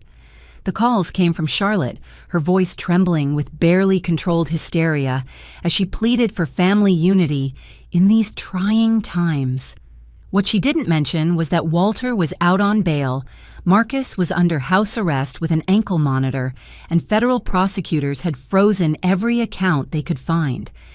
I arrived at the sprawling house to find cars lining the circular driveway like a funeral procession. Inside, relatives I hadn't seen in years milled about the formal dining room, their conversations dying as I entered. Aunt Catherine, my mother's older sister from Portland, studied me with sharp eyes. Uncle Raymond, Grandma Rose's last surviving sibling at 84, sat ramrod straight in his wheelchair. Cousins, second cousins, and various spouses filled every available seat. Charlotte had pulled out all the stops, the good china-catered appetizers, even fresh flower arrangements. It was a desperate attempt to project normalcy while their world crumbled. Thank you all for coming. Walter began standing at the head of the table. He'd aged a decade. In 3 days, his usual commanding presence diminished to something hollow and desperate. As you may have heard, our family is facing some challenges. Challenges? Cousin Bradley snorted. The news says you're being investigated for murder, Walter. Alleged financial irregularities, Charlotte corrected quickly. All a terrible misunderstanding that we're working to resolve. With the help of family, Walter added meaningfully, which brings us to why we've gathered you here today. Marcus, who'd been sulking in the corner, stepped forward. His ankle monitor bulged, obviously beneath his tailored pants. Mother Rose's estate has become complicated due to certain interference. His eyes found mine. We need the family's support to ensure her assets are distributed fairly. Fairly? I couldn't help but laugh. Is that what we're calling theft now? You see, Charlotte gestured at me. This is exactly the problem. Arabella has been poisoning the waters, making wild accusations, turning government agencies against her own family. Aunt Catherine leaned forward. What specific accusations, Charlotte? Walter cleared his throat. She claims we mismanage Mother's finances, which is patently absurd. I've handled her affairs for 20 years without a single complaint. Because you hid what you were doing, I said clearly. But Grandma knew. She documented everything. More delusions, Marcus interjected. Our sister has been struggling with mental health issues since Grandmother's death. We tried to get her help, but she refused. Is that why you paid Dr. Harold Benson $10,000 to declare me incompetent? I pulled out my phone. Should I play the recording where you admit to it? The room stirred uneasily. Uncle Raymond's voice cut through the murmurs. Play it. Charlotte tried to object, but Uncle Raymond's glare silenced her. I played the relevant portion, Dr. Benson's nervous admission about the payment echoing through the room. That's taken out of context, Walter blustered. Then let me provide more context. I stood addressing the room. 25 years ago, Eleanor Matthews died in a car accident. Within days, Walter produced a will naming him executor, inheriting everything she owned. The original will left it all to Grandma Rose. You can't prove that, Charlotte snapped. Actually, I can. I pulled out copies of the documents from Box 517. Eleanor's real will, proof the signature on Walter's version was forged, evidence that her brake lines were deliberately cut. The room erupted. Aunt Catherine snatched the documents, studying them with growing horror. Other relatives crowded around, voices rising in shock and anger. Enough! Walter slammed his hand on the table. These are fabrications. Arabella has always been jealous of Marcus, and now she's trying to destroy our family. The FBI doesn't think they're fabrications, I said calmly. Neither did Grandma Rose when she started documenting your crimes 20 years ago. What crimes? Uncle Raymond demanded. I took a deep breath. Embezzlement, fraud, elder abuse, forged documents, stolen inheritance, and possibly murder. This is slander, Marcus shouted. No, this is evidence. I began distributing copies of Grandma's journal entries, bank statements, and photographs. Grandma knew you were stealing from her. She knew you killed Eleanor, so she spent 20 years building a case that would destroy you all. Aunt Catherine looked up from the papers, her face pale. My God, Charlotte. Mother tried to tell me years ago that something was wrong with Eleanor's death. I didn't listen. Because it's not true. Charlotte's composure finally shattered completely. Mother was senile, she made up stories. Senile. Uncle Raymond's voice was dangerously quiet. My sister was sharp as a tack until her last breath. I spoke with her the week before she died. She told me she was leaving everything to Arabella because the rest of you were vultures. She didn't mean it, Walter insisted. She was medicated, confused. Stop lying. The words exploded from me. For once in your lives, stop lying. You isolated her from the family, telling everyone she was too fragile for visitors. You controlled her medications to keep her manageable. You forged her signature on documents. And when she was dying, when she needed you most, you were plotting to steal everything she had. Tears ran down my face as I continued. I held her hand through every treatment, every seizure, every nightmare. Where were you? Planning renovations for her room, deciding which of her belongings to sell, fighting over money she hadn't even left you? We needed to plan for the future, Charlotte said weakly. Your future. Never hers, never mine. I pulled out the DVD from Grandma Rose. She knew exactly who you were, and she made sure everyone else would know too. I moved to the television, inserting the disc. The room fell silent as Grandma Rose appeared on screen, frail but fierce, sitting in her bedroom with Sarah Chen beside her as witness. If you're watching this, Grandma's recorded voice began, then my family has shown their true colors. I need you all to know the truth. For the next 20 minutes, Grandma detailed every crime, every betrayal, every piece of evidence she'd gathered. She spoke of Eleanor's murder, of Walter's decades of theft, of Charlotte's callous greed, and Marcus's entitled cruelty. But she also spoke of me, of love and sacrifice, of the daughter of her heart, who'd earned everything through compassion rather than calculation. When it finished, the room was tomb silent. Charlotte wept, whether from grief or self-pity, I couldn't tell. Walter stood frozen, his face gray. Marcus had collapsed into a chair, the reality of his situation finally sinking in. Aunt Catherine stood slowly. I motioned that the family formally recognizes Arabella as the sole legitimate heir to Rose Winter's estate. Seconded, Uncle Raymond said firmly. You can't do this, Walter roared. I'll fight it in court. With what money? Cousin Bradley asked. From what I hear, the feds froze everything you have. Besides, Aunt Catherine added, holding up a document I'd shared, Rose's secondary will states that anyone who contests Arabella's inheritance forfeits their share to charity. You've already triggered that clause, haven't you, Marcus? Marcus's mouth opened and closed soundlessly. One by one, family members stood to leave, many stopping to embrace me or offer apologies for years of absence. Uncle Raymond wheeled over, taking my hand in his weathered ones. Rose would be so proud, he said softly. You did what none of us had the courage to do.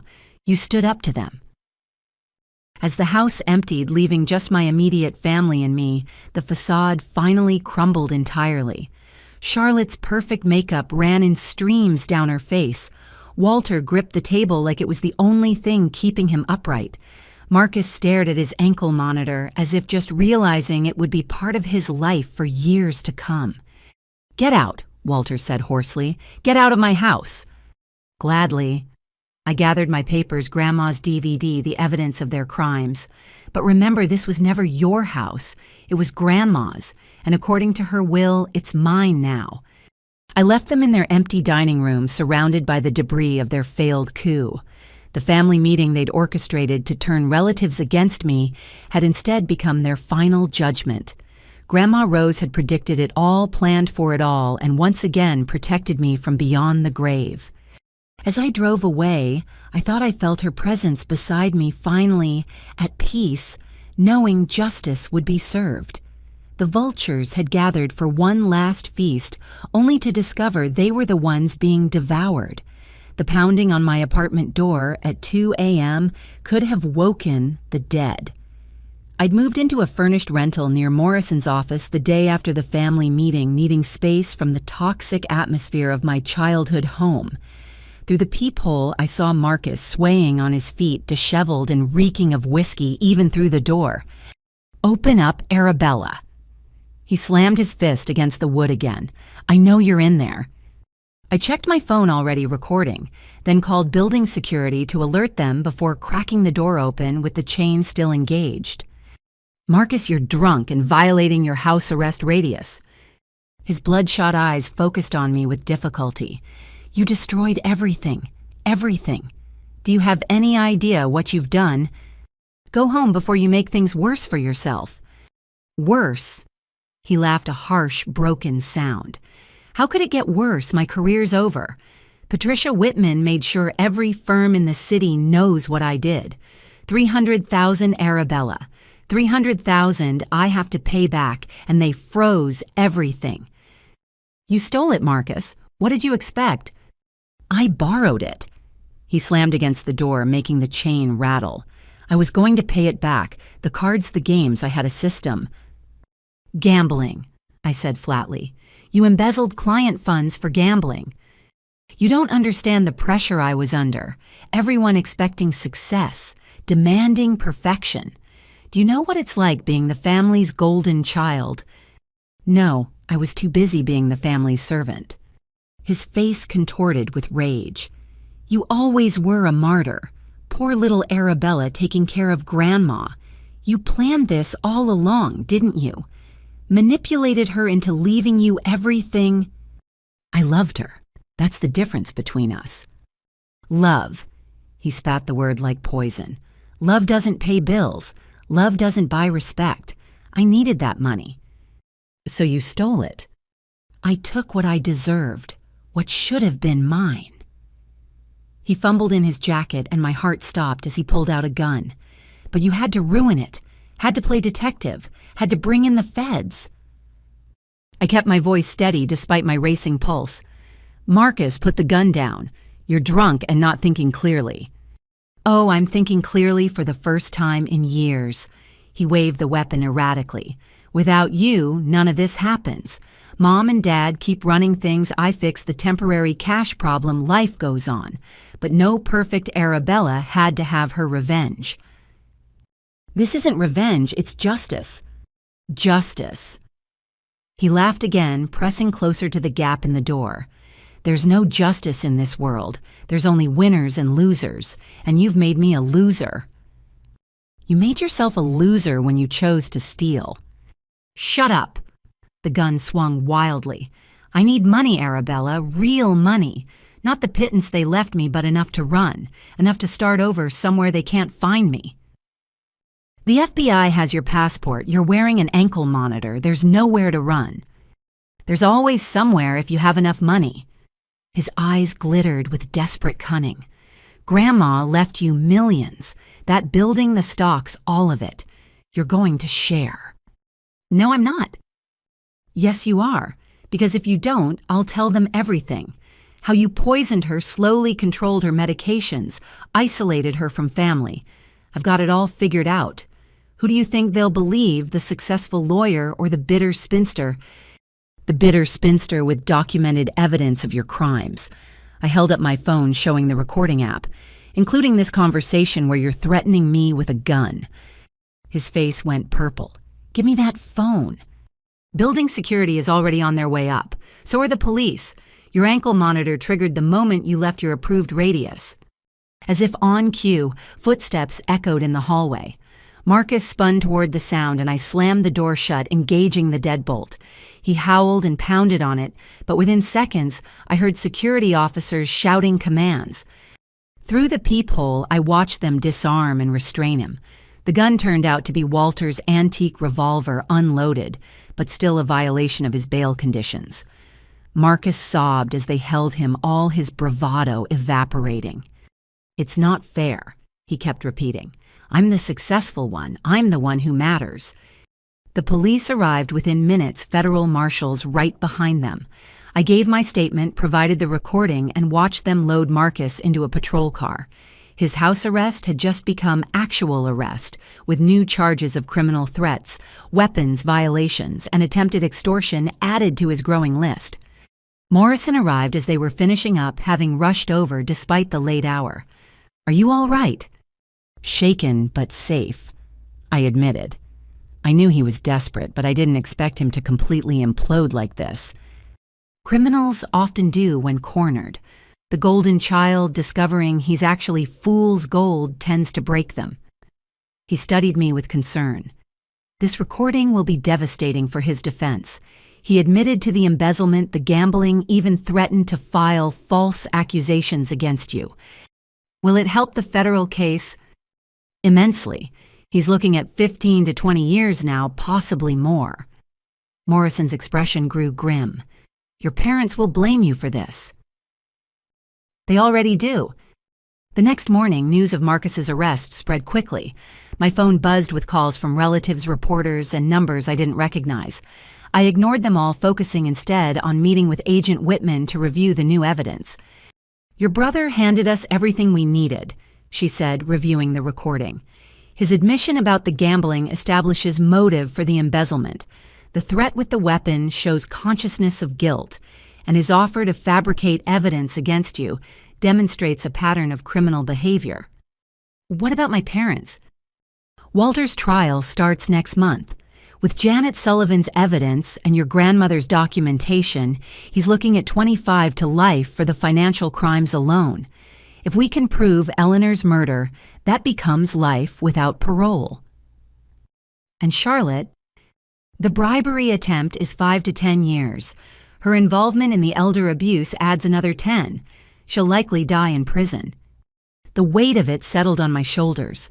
My entire immediate family would spend their remaining years behind bars. The golden child, the society mother, the successful businessman, all reduced to federal identification numbers. "You did the right thing," Agent Whitman said gently. "They chose this path decades ago when they decided murder and theft were acceptable means to wealth. Your grandmother knew this day would come. She prepared for it, prepared you for it." That evening, I sat in my quiet apartment processing the night's events. Marcus had been the last to fall, but his downfall was perhaps the most spectacular. The favored son, groomed for greatness, had destroyed himself with greed and entitlement. My phone rang, showing Morrison's number. "I wanted you to know." He said, "Marcus took a plea deal this afternoon. He's agreed to testify against your parents in exchange for a slightly reduced sentence, 15 years instead of 20. He's turning on them. Self-preservation is all he has left. Walter and Charlotte created a monster, and now that monster will help destroy them." After we hung up, I poured a glass of wine and raised it to Grandma Rose's photo on my mantel. The boy she'd once bounced on her knee, who'd charmed her with childish drawings and sticky kisses, had become a man willing to threaten violence for money. But she'd seen it coming, prepared for it, and ensured his greed would be his downfall. "The golden child tarnished himself," I whispered to her image, "just like you predicted." Marcus's spectacular fall from grace was complete. The successful lawyer was now a convicted felon, the family's pride reduced to their greatest shame. And somewhere I imagined Grandma Rose nodding with grim satisfaction, knowing that justice had finally been served to those who thought themselves above it. The federal courthouse in downtown Seattle buzzed with activity on the morning the investigation went fully public. News vans lined the street, reporters jostling for position as prosecutors unveiled what they called one of the most extensive family fraud cases in Washington state history. I sat in a witness waiting room with Morrison watching the coverage on a mounted television. The lead prosecutor, a stern woman named Catherine Chen, laid out the charges in methodical detail. Walter Winter's 37 counts of fraud, embezzlement, money laundering, elder abuse, and conspiracy. Charlotte Winter's 23 counts, including bribery of a federal agent, elder abuse, and conspiracy to commit fraud. Marcus Winter's 18 counts of embezzlement, extortion, and criminal threats. The screen split to show footage of FBI agents carrying boxes from Walter's office, from our family home, from Marcus's luxury apartment. 20 years of hidden crimes spilling into daylight. Additionally, Prosecutor Chen continued, We are reopening the investigation into the death of Eleanor Matthews from 25 years ago. New evidence suggests her death may have been homicide staged to look like an accident. Morrison squeezed my shoulder as I trembled. Even expecting it, hearing Eleanor's potential murder stated so publicly felt surreal. My phone buzzed with a text from Agent Whitman. "Your testimony in 10 minutes. Remember, just tell the truth." The courtroom was packed when I entered. I caught glimpses of extended family members, former colleagues of Walter's society, friends of Charlotte's who'd come to gawk at the scandal. My parents sat at the defense table looking haggard, their expensive attorneys unable to hide the defeat in their eyes. As I took the witness stand, Charlotte's gaze met mine. For a moment, I saw not the cold society matron, but the mother who'd once kissed my scraped knees and read me bedtime stories. Then her lips curled in contempt, and the moment passed. Prosecutor Chen approached with a reassuring smile. "Ms. Winters, can you tell the court about your grandmother, Rose Winters' final years?" For the next 3 hours, I laid out everything. The sacrifices I'd made to care for Grandma, the isolation my family enforced, the pressure they applied for her to sign documents, the conversations I'd overheard about my disinheritance, the discovery of her journal and the evidence she'd hidden. "Did your grandmother ever express fears about your family?" Chen asked. "Yes. She told me she was playing a long game, that she had to be careful. She said they were vultures circling, waiting for her to die." "Objection!" Walter's lawyer shouted. "Hearsay!" "I'll allow it," the judge ruled. "Continue, Ms. Winters." I described finding the forged documents, the hidden bank accounts, the evidence of Eleanor's tampered brake lines. The courtroom grew so quiet you could hear pencils scratching as reporters took notes. "The defendant, Marcus Winters, visited you recently, correct?" Chen moved to the newest evidence. "Yes, he came to my apartment at 2 a.m. intoxicated and armed." "What did he want?" "Money to flee the country. When I refused, he threatened to fabricate evidence that I'd poisoned our grandmother." "Did he make any admissions during this encounter?" I pulled out my phone, the recording already queued up. "May I play the relevant portion?" Marcus's slurred voice filled the courtroom. 300,000 Arabella. 300,000 I have to pay back. The cards, the games, I had a system. Later, without you, none of this happens. Mom and Dad keep running things. I fix the temporary cash problem. Life goes on. The jury leaned forward as Marcus's recorded voice threatened to lie about my poisoning Grandma. Several gasped at the venom in his tone. "No further questions," Chen said. The defense attorneys tried to discredit me, painting me as a bitter daughter, angry about her inheritance. But every accusation fell flat against the mountain of evidence. When Charlotte's lawyer suggested I'd manipulated my dying grandmother, I simply responded, "I loved her. I cared for her. That's not manipulation, that's family, or it should be." The real bombshell came that afternoon when Richard Dalton took the stand.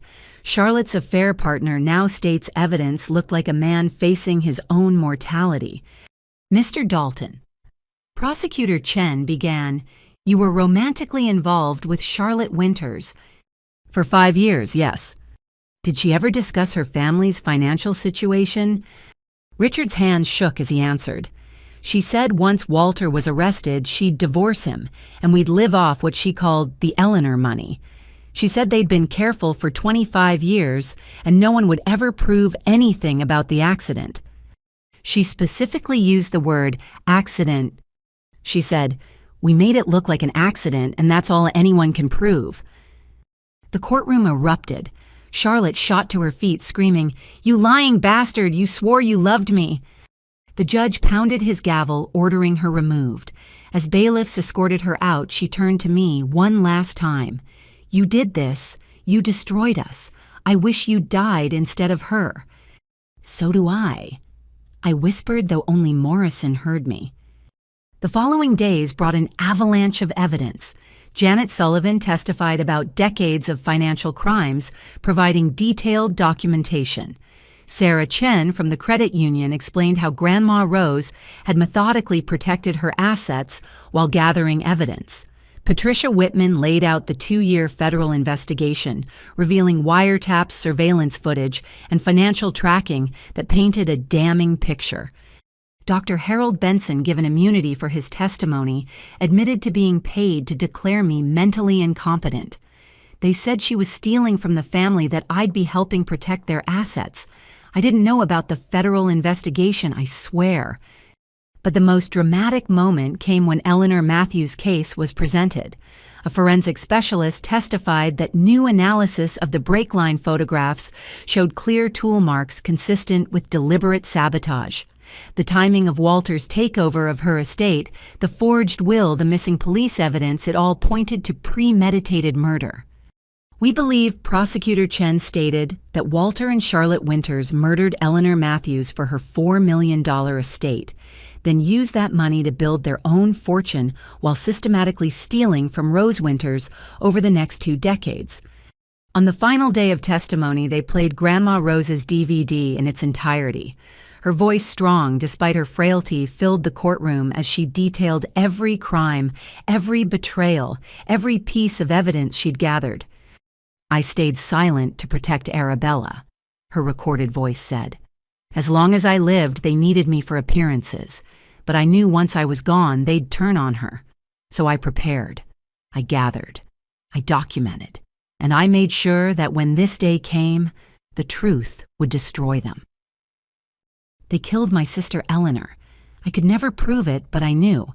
The way Walter appeared with papers so quickly, the way Charlotte suddenly had money for jewelry and cars. Blood money, all of it. But my Arabella, she's clean. She's good. She loved me when there was nothing to gain from it. So I'm leaving her everything, and I'm leaving them the justice they deserve. When the video ended, several jury members were crying. Even the judge seemed affected, calling a brief recess to compose himself. Walter's defense made one last desperate play, calling a surprise witness their own daughter. But I wasn't the witness they expected. Instead, they called a cousin who barely knew us, trying to testify about my unstable behavior at family gatherings years ago. It was pathetic and quickly dismissed. In her closing argument, Prosecutor Chen painted a picture of 3 decades of greed, betrayal, and murder. This family built their wealth on blood and theft. They killed Eleanor Matthews. They robbed Rose Winters. They tried to destroy Arabella Winters when she threatened their empire of lies. Today, you have the power to end their reign of greed and give them the justice they've avoided for 25 years. The jury deliberated for only 4 hours. As they filed back in, I held Morrison's hand, my heart pounding. On the charge of murder in the first degree of Eleanor Matthews, we find the defendant, Walter Winters, guilty. We find the defendant, Charlotte Winters, guilty. The guilty verdicts rolled on fraud, embezzlement, elder abuse, money laundering conspiracy, every charge, every count. Marcus had already pled guilty, but hearing his crimes confirmed in open court still felt necessary. As the bailiffs prepared to lead them away, Walter turned to me. The commanding father I'd feared my whole life looked small, broken old. "I hope you're satisfied," he said.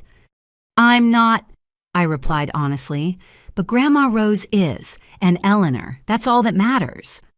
Charlotte said nothing, her perfect composure finally completely shattered.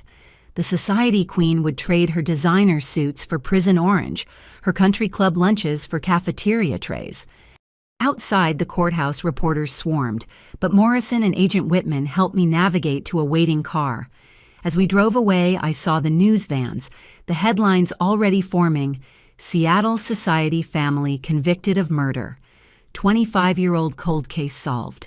Daughter's testimony destroys dynasty of greed. But I didn't care about the sensationalism. All I could think about was Grandma Rose, who'd spent her final years gathering evidence and protecting me.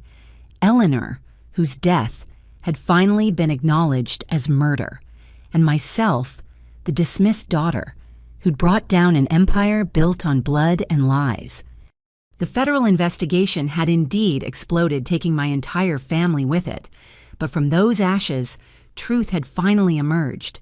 Justice delayed by decades had arrived with devastating finality. The call came at 6 a.m. on a rain-soaked Thursday 3 weeks after the trial.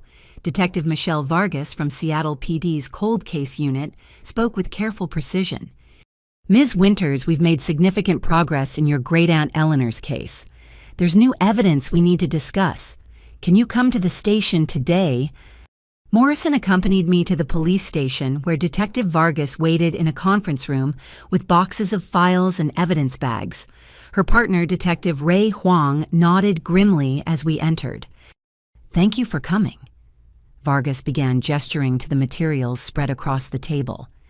"Based on the federal investigation and your grandmother's evidence, we've conducted a complete review of Eleanor Matthews' death from December 1998. She pulled out a photograph of Eleanor's car crumpled against a concrete barrier on Highway 99. The original investigation concluded brake failure led to the crash, but your grandmother's private investigator was right. The brake line damage wasn't consistent with normal wear." Detective Huang added, "We've also recovered the missing evidence from police storage. It was misfiled, not destroyed, though we suspect that was intentional. Someone hid it." A records clerk named Dennis Palmer, who retired in 2000.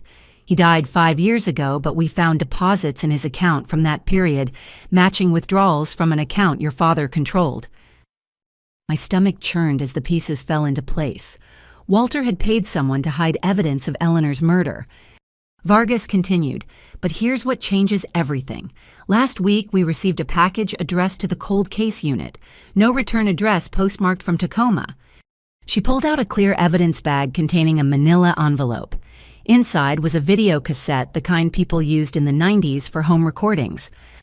"The tape was labeled Insurance," Huang explained. "We had it digitally converted. What we found, Ms. Winters, this will be difficult to watch." They set up a laptop and Vargas pressed play. The grainy footage showed what looked like a garage, the camera positioned high in a corner. The timestamp read December 10th, 1998, 5 days before Eleanor's death. Walter appeared in frame, younger but unmistakable, examining a car, Eleanor's car. Charlotte joined him, and their voices carried clearly to the camera's microphone. "You're sure this will work?" Charlotte asked. "I've researched it thoroughly," Walter replied, sliding under the car with tools. "The brake line will hold for normal driving but fail under heavy pressure. She always takes Highway 99 to visit Rose on Sundays, that downhill stretch before the curve. What if she survives?" "She won't. Not at that speed, not without brakes." Walter emerged from under the car, wiping his hands. "The beautiful thing is, it'll look like normal wear. Metal fatigue. Happens all the time on older vehicles." Charlotte paced nervously. "And her will?" "Already handled. I've got the paperwork ready. We file it Monday after the accident. No one questions the grieving nephew handling his aunt's affairs." $4 million, Charlotte breathed. "It'll change everything." "It's what we deserve," Walter said coldly. "Eleanor never had children. That money would just go to charity otherwise. We're family. We've earned it." The video continued for another 10 minutes, showing them discussing alibis, practicing their grief-stricken performances, even joking about what they'd buy with the money. My parents planning murder, like a dinner party. When it ended, I sat in stunned silence. I'd known intellectually they'd killed Eleanor, but seeing it, hearing them plan it so casually. "Who sent this?" Morrison asked. "We're still investigating," Vargas admitted. "But handwriting analysis of the envelope matches samples we have from Rose Winters." My head snapped up. "Grandma Rose had this." "We believe so. The question is why she held on to it instead of going to police 25 years ago." I thought about it then, understood. She was protecting me. If she'd turned them in, then I'd have gone into foster care. She waited until I was old enough to protect myself. "There's more," Huang said quietly. "We found Eleanor's original day planner in the recovered evidence. The day before her death, she'd written, 'Meet with lawyer about our situation.' We think 'our' meant Rose." "Eleanor knew something," Vargas explained. We've theorized she discovered Walter had been stealing from Rose's accounts and was going to expose him. That's why they moved up their timeline." Morrison leaned forward. "Do you have enough to prosecute for murder?" "With this video, absolutely. Premeditated murder conspiracy fraud. Your parents are looking at life without parole." They showed me more evidence, financial records, proving Walter had started planning the estate takeover months before Eleanor's death. Charlotte's journal from that period with coded references to the project, even receipts for the tools Walter used to sabotage the brake line. "Your grandmother was meticulous," Vargas said with clear admiration. "She gathered evidence for 25 years, waiting for the right moment. She even found the person who recorded that video." "Who was it?" "Dennis Palmer's son, Kyle.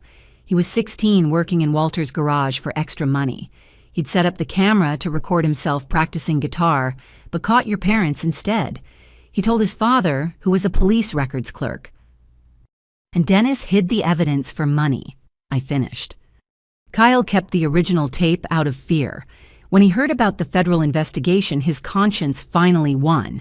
He mailed it anonymously, but we tracked him down. He's agreed to testify." The detectives spent another hour walking me through their case. With each piece of evidence, Eleanor became more real to me. Not just a name in family stories or a victim in reports, but a woman who'd loved her sister, who'd tried to protect her, who died for discovering the truth. "We've scheduled a press conference for tomorrow," Vargas said. "We'll be announcing additional murder charges against your parents. Are you prepared for the media attention?" "I've been prepared my whole life," I said. "I just didn't know it." That evening, I visited Eleanor's grave for the first time in years. The headstone was simple: Eleanor Matthews' beloved sister, 1941-1998. I'd brought roses from Grandma's garden, the first blooms of spring. "I'm sorry it took so long," I told the stone, "but Grandma never forgot. She never stopped fighting for you, and now everyone will know the truth." Morrison waited respectfully by the car as I knelt in the damp grass. I thought about the video about Charlotte and Walter planning murder with the casualness of choosing paint colors. They'd killed Eleanor for money, then spent 25 years pretending to grieve while spending her fortune. But Grandma Rose had known. She'd gathered evidence, protected proof, waited decades for justice. Even Kyle Palmer, guilt-ridden and frightened, had kept that damning video until the time was right. "They'll never hurt anyone again," I promised Eleanor's grave. "Life without parole. They'll die in prison knowing everyone knows what they did to you." The next day's press conference sent shockwaves through Seattle society. The security footage of Walter sabotaging Eleanor's brakes played on every news channel. Former friends and associates distanced themselves with public statements of shock and disgust. Walter and Charlotte were charged with first-degree murder conspiracy to commit murder and fraud. Their existing sentences would be restructured to ensure they never walked free again. Marcus, watching from federal prison, released a statement through his lawyer claiming no knowledge of Eleanor's murder. No one believed him. At the victim impact hearing, I spoke for both Eleanor and Grandma Rose. "Eleanor Matthews was murdered for money," I said, looking directly at my parents. "She died alone on a highway, betrayed by family she trusted. For 25 years, her killers lived in luxury bought with her blood. But truth has a way of surfacing even after decades. My grandmother made sure of that. You stole Eleanor's life. You stole her future. You stole decades of sisterhood from Grandma Rose, but you couldn't steal justice forever. Eleanor can rest now, knowing her murderers will pay for every day they stole from her." As they led my parents away in shackles, Charlotte finally broke her silence. "How could you?" she screamed at me. "We're your parents." "No," I said quietly. "You're Eleanor's killers. That's all you'll ever be now." The truth about Eleanor's death had finally come to light 25 years too late, but still in time for justice. Somewhere I felt both Eleanor and Grandma Rose finally at peace, their long wait for truth vindicated at last. The King County Courthouse became a circus for what media dubbed the trial of the century in Seattle. 3 separate trials ran concurrently: Walter for murder and fraud, Charlotte for murder and conspiracy, and Marcus for embezzlement and extortion. The prosecutors coordinated their cases like a symphony, each revelation building on the last.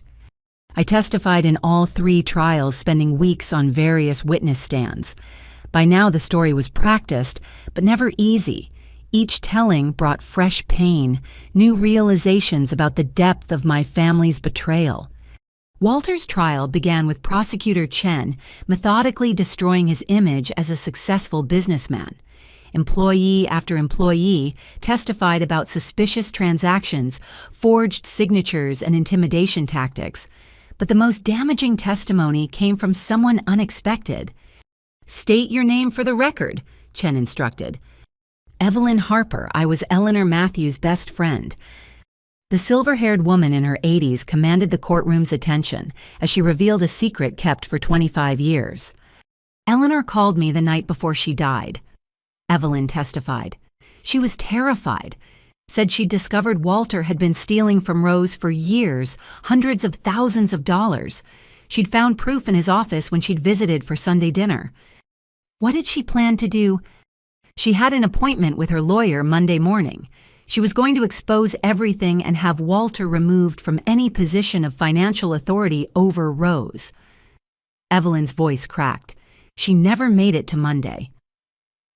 Walter's attorney tried to object, calling it hearsay, but the judge allowed it given the circumstances. Evelyn continued, revealing that Eleanor had given her copies of incriminating documents for safekeeping. "I was too afraid to come forward after she died," Evelyn admitted. "Walter had taken over everything so quickly, so efficiently. When the police ruled it an accident, I thought maybe I was wrong, but I kept the documents." She produced a safety deposit box key, and prosecutors presented the evidence bank statements showing Walter's theft-forged signatures on Rose's accounts, even a panicked email from Walter to Charlotte the day Eleanor confronted him. "He knows everything. We need to accelerate the timeline." Charlotte's trial revealed even darker depths. Her former lover, Richard Dalton, testified about pillow talk confessions, including Charlotte laughing about how easy it had been to cry at Eleanor's funeral. She said the hardest part was not spending the money too quickly. They had to wait a respectable period before upgrading their lifestyle. But the prosecution's star witness was Kyle Palmer, the man who'd accidentally recorded my parents planning Eleanor's murder. Now in his 40s, Kyle took the stand with visible reluctance. "I was just a kid trying to learn guitar," he explained. "I'd set up my dad's camcorder in the garage to record myself. When I came back to get it, I heard voices and hid." "What did you hear?" Mr. Winters explaining to his wife how cutting brake lines would look like an accident. Mrs. Winters asking about inheritance money. Kyle's voice shook. "I was terrified. These were powerful people, and my dad worked for the city." "What did you do with the recording?" "I showed my dad. He went pale, told me to never speak of it. Next thing I knew, he had a new car. We moved to a better neighborhood. I realized he'd been paid off." Kyle looked at my parents with disgust. "I kept the original tape hidden. When I heard about the federal investigation, I knew it was time." The prosecution played the garage video again.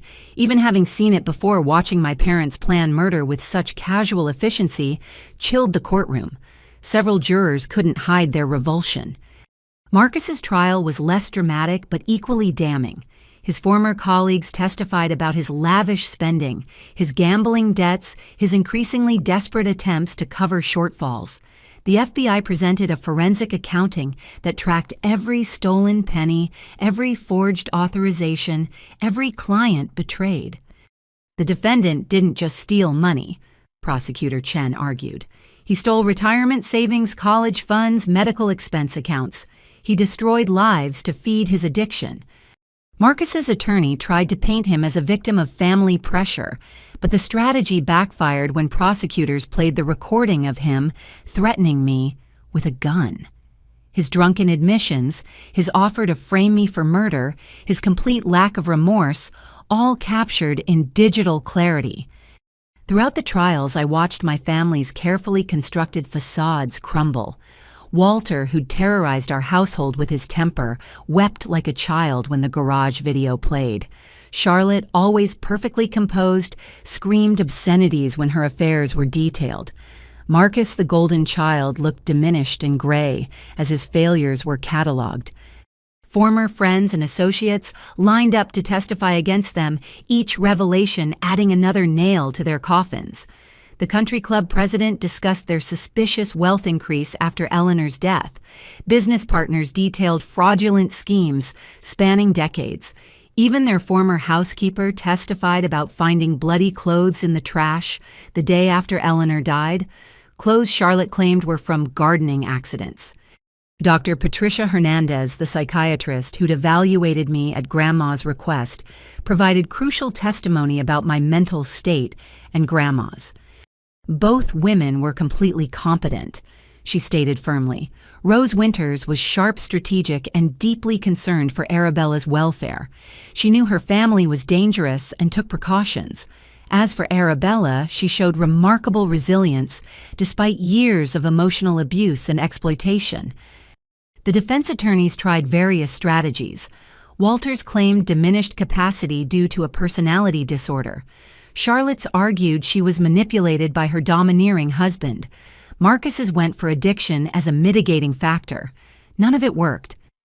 When it came time for closing arguments, the prosecutors wove together a narrative of 3 decades of greed, murder, and betrayal. They showed how Eleanor's murder funded Walter and Charlotte's rise in society, how they'd systematically plundered Grandma Rose's assets while planning to discard me like garbage. This family built their empire on blood, Prosecutor Chen concluded. They killed for money, stole from the elderly, and tried to destroy anyone who threatened their crimes. Today you have the power to end their reign of terror and deliver justice for Eleanor Matthews, Rose Winters, and Arabella Winters. The juries deliberated for less than a day combined. As each verdict was read guilty on all counts, I felt no satisfaction, only a hollow sense of completion. Watching my parents' faces as they realized they'd spend their remaining years in prison brought no joy. Even Marcus's additional 15 years for the armed threat felt anticlimactic. During victim impact statements, I spoke not of anger but of loss. "You were my parents," I said, looking at Walter and Charlotte. "You were supposed to protect me, guide me, love me. Instead, you murdered my great-aunt, robbed my grandmother, and tried to destroy me. You chose greed over family money, over morality." To Marcus, I continued, turning to my brother. "We could have been allies, friends, siblings who supported each other. But you learned too well from them, valuing success over substance appearance, over authenticity. I'll rebuild with the family you tried to steal from, with the love you tried to destroy, with the truth you tried to bury. Grandma Rose and Eleanor will be remembered for their kindness, their strength, their love. You'll be remembered only as cautionary tales of how greed corrupts everything it touches." As the bailiffs led them away, none of them looked back. The family that had once seemed so powerful, so untouchable, shuffled off in orange jumpsuits and chains. The dynasty built on murder and theft had fallen, brought down by the grandmother they'd underestimated and the daughter they'd dismissed. Outside the courthouse, hundreds of people waited. Some were reporters, but many were former clients of Walter's elderly people Marcus had stolen from friends of Eleanor and Grandma Rose, who'd never known the truth. They applauded as I emerged, not for the spectacle, but for the justice finally served. Morrison stood beside me as I faced the crowd. "Your grandmother would be so proud," he said quietly. "She knew this day would come," I replied. "She planned for it, worked for it, died believing in it.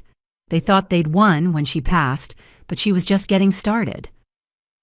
The trials were over, the verdicts delivered, the sentences pronounced. Walter would die in prison for Eleanor's murder. Charlotte would follow her society dreams replaced by concrete walls. Marcus would emerge an old man, if at all, his golden future tarnished beyond repair. But I would go on carrying the legacy of two remarkable women who'd loved me enough to fight a decades-long war for justice. The vultures had been caged, their feast interrupted by the patient planning of a grandmother who'd turned their greed against them. Justice so long delayed had finally arrived in full measure. 5 years have passed since the trials that destroyed my family and freed me from their shadow. I stand now in the lobby of the Rose and Eleanor Senior Care Center, watching elderly residents tend the garden that blooms year-round in Seattle's mild climate. The building that once housed Microsoft offices has been transformed into something Grandma Rose would have loved, a place where seniors are treasured, not exploited. Mrs. Morrison, my assistant Jennifer calls still getting used to my married name, the journalism students from UW are here for the interview.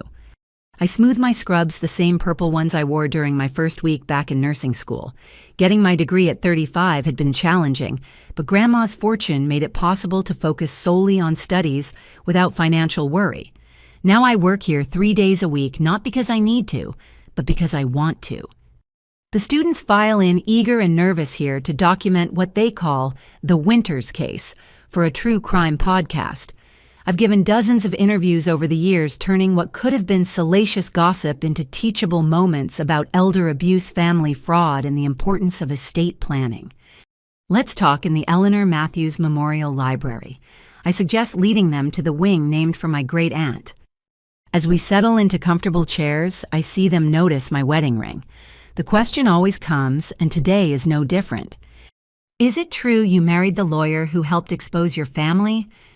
I smile thinking of James Morrison, who became so much more than my attorney. We fell in love during the aftermath. He saw me at my worst and stayed. We married 3 years ago in this very building with the residents as our guests. And your brother? Another student asks hesitantly. The reports say you visit him. This is harder to discuss. Marcus is serving his sentence at Monroe Correctional Facility. I visit monthly. Prison has changed him, or maybe revealed who he always was beneath the golden boy facade. We're building something new, not the relationship we had, but something honest. I don't mention how he sobbed during our first visit, apologizing for the gun, for the threats, for choosing greed over family, or how he's teaching literacy to other inmates, finding purpose in service for the first time in his life. His release is still 8 years away, but I'll be there when he walks out. What about your parents? Walter died in prison 3 years ago. Heart attack. Charlotte is in failing health at the women's facility in Purdy. I've seen her twice. The first time she spat at me. The second she asked about the roses in Grandma's garden. I told her they still bloom every spring. What I don't say is how small she looked in prison gray, how her perfect manicure has been replaced by bitten nails, how she cried when I told her Marcus was teaching others to read. Some transformations come too late to matter, but they come nonetheless. The inheritance, one student ventures. $50 million is life-changing money. It's responsibility-changing money. I correct. The Rose and Eleanor Foundation has distributed $30 million to elder care facilities, abuse prevention programs, and legal aid for seniors. This building operates as a nonprofit. We charge based on ability to pay, and no one is ever turned away.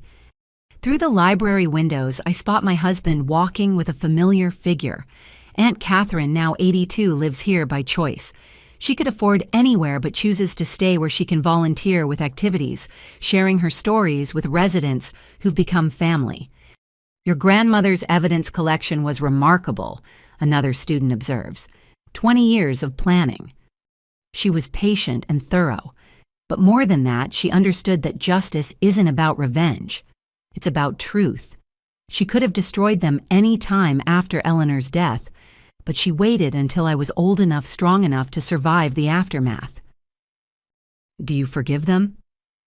The question comes from a young woman in the back, her voice barely above a whisper. I consider this carefully. It's asked in every interview, and my answer has evolved over time. Forgiveness isn't absolution. I forgive them in the sense that I don't carry hatred. It would poison me, and Grandma didn't save me so I could waste my life on bitterness, but forgetting never. Their crimes had consequences that rippled through generations. Eleanor never had children. Grandma spent her final decades gathering evidence instead of enjoying peace. I spent my 20s as an unpaid caregiver instead of building a career. But you rebuilt, someone points out. With help. I smile, thinking of all my unexpected allies. Janet Sullivan is our foundation's director. Sarah Chen from the credit union serves on our board. Even Patricia Whitman retired from the FBI volunteers here, teaching self-defense to seniors. The network Grandma built to expose crimes has become a network for healing. Any regrets? The lead student asks. Only one. I wish Eleanor could see what her sacrifice ultimately built. This center serves 300 seniors. We've helped dozens of families recognize and escape financial abuse. Her death was a tragedy, but her legacy is triumphant. As the interview concludes and the students pack up their equipment, Jennifer appears with a reminder about the afternoon's dedication ceremony. We're opening a new wing funded by a surprise donation from someone who wished to remain anonymous, but whose lawyer's letterhead I recognized. In the garden, residents and staff gather as I take the podium. My husband stands in the front row, his encouraging smile still making my heart flutter after all these years. Uncle Raymond, now 89, sits in his wheelchair, having moved in last year. He's our unofficial historian, regaling anyone who will listen with stories of Rose and Eleanor's childhood. Today we dedicate the Kyle Palmer Rehabilitation Wing, I announce. Mr. Palmer's generous donation will help seniors recovering from illness or injury regain their independence. I don't mention that Kyle, tormented by guilt over his father's role in hiding evidence, has spent 20 years building a successful tech company, or that this donation is his way of making amends for his family's part in concealing Eleanor's murder. Some redemptions are private affairs. As I cut the ribbon, memories flood back. Grandma rose in her bed, gripping my hand, whispering that love was the only wealth that mattered. Eleanor's photograph on Grandma's dresser, forever young, forever missed. My parents in their courtroom seats, realizing their empire of greed was crumbling. Marcus behind glass learning who he might have been without their influence. But stronger than memory is the present moment. Seniors applauding staff members, smiling my husband's hand, finding mine. This is what Grandma's patient planning built, not just justice for crimes, but a future where vulnerability doesn't invite exploitation, where age brings respect, not targeting. That evening, I stand in Grandma's rose garden behind the center. We transplanted every bush from the old house before it was sold, saving her legacy in living color. The roses bloom magnificently tended by residents who share their own gardening wisdom. You did it, Grandma, I whisper to the sunset. You saved me. You got justice for Eleanor. You built something beautiful from something terrible. A hand touches my shoulder. James stands beside me, solid and warm and real. The residents are asking if you'll read tonight. They love your voice. It's become a tradition. 3 nights a week I read in the common room. Sometimes it's mysteries, sometimes romances, sometimes just the newspaper. But always with the same patience and love I once showed reading to Grandma during her final months. What should I read tonight? Mrs. Chen requested poetry, something about spring and new beginnings. I laugh thinking of Sarah Chen, who moved in last year and immediately organized a financial literacy program for residents. Poetry it is. As we walk back inside, I pass the memorial wall where photographs of departed residents remind us why this work matters. Eleanor's picture hangs there, finally honored as she deserved. Beside her, Grandma Rose smiles from a photo taken in her garden, surrounded by the roses that now bloom for everyone. Walter and Charlotte thought they'd won when they declared I didn't deserve a dime. They couldn't have been more wrong. I deserved everything: the truth, the justice, the chance to transform blood money into something healing. Most of all, I deserved the love they never understood, the love that motivated Grandma's 20-year campaign for justice. The vultures circled just as Grandma predicted. But patient love and careful planning turned predators into prey, victims into victors, and a legacy of greed into one of grace. This is our triumph, not in the money or the verdicts, but in the lives touched. The seniors protected the garden that blooms eternal. As I open the book of poetry to read to gathered residents, I think of everyone who made this possible. Grandma Rose, the strategist, Eleanor, the catalyst, Janet, the documenter, Sarah, the guardian, Morrison, the defender, even Kyle Palmer, finding redemption in generosity. This poem is called After Winter Spring. I begin my voice carrying through the common room. It reminds us that no darkness lasts forever, and patient seeds bloom in their season. The residents listen with the same attention Grandma once gave my words. In their faces, I see her legacy multiplied, protected, respected, cherished. The family that tried to destroy me is gone, but the family I've built fills every chair, tends every garden bed, shares every meal in this place of healing. This is what winning looks like. Not in courtroom victories or financial settlements, but in the daily choice to transform pain into purpose, betrayal into blessing, and patient planning into perpetual care. My story began with betrayal in my father's study. It ends with belonging in Grandma's garden, surrounded by roses and residents' love and laughter, the family we choose, and the future we build from the ashes of what others tried to burn. Grandma Rose was right. I didn't deserve a dime. I deserved so much more. And thanks to her patient love and careful planning, I received it all. To everyone listening to this story, I hope it reminds you that justice may be delayed, but not denied, that patient love conquers immediate greed, and that the family we build through kindness matters more than the family we're born into. If you've experienced family betrayal or elder abuse, know that you're not alone and help is available. Please like and subscribe if this story touched your heart. Share it with someone who needs to hear it, and comment below about the family, whether born or chosen, who've shown you what love really means. Thank you for joining me on this journey, and may you always remember that true wealth lies not in what we take, but in what we give. Until next time, tend your own gardens with patience and love.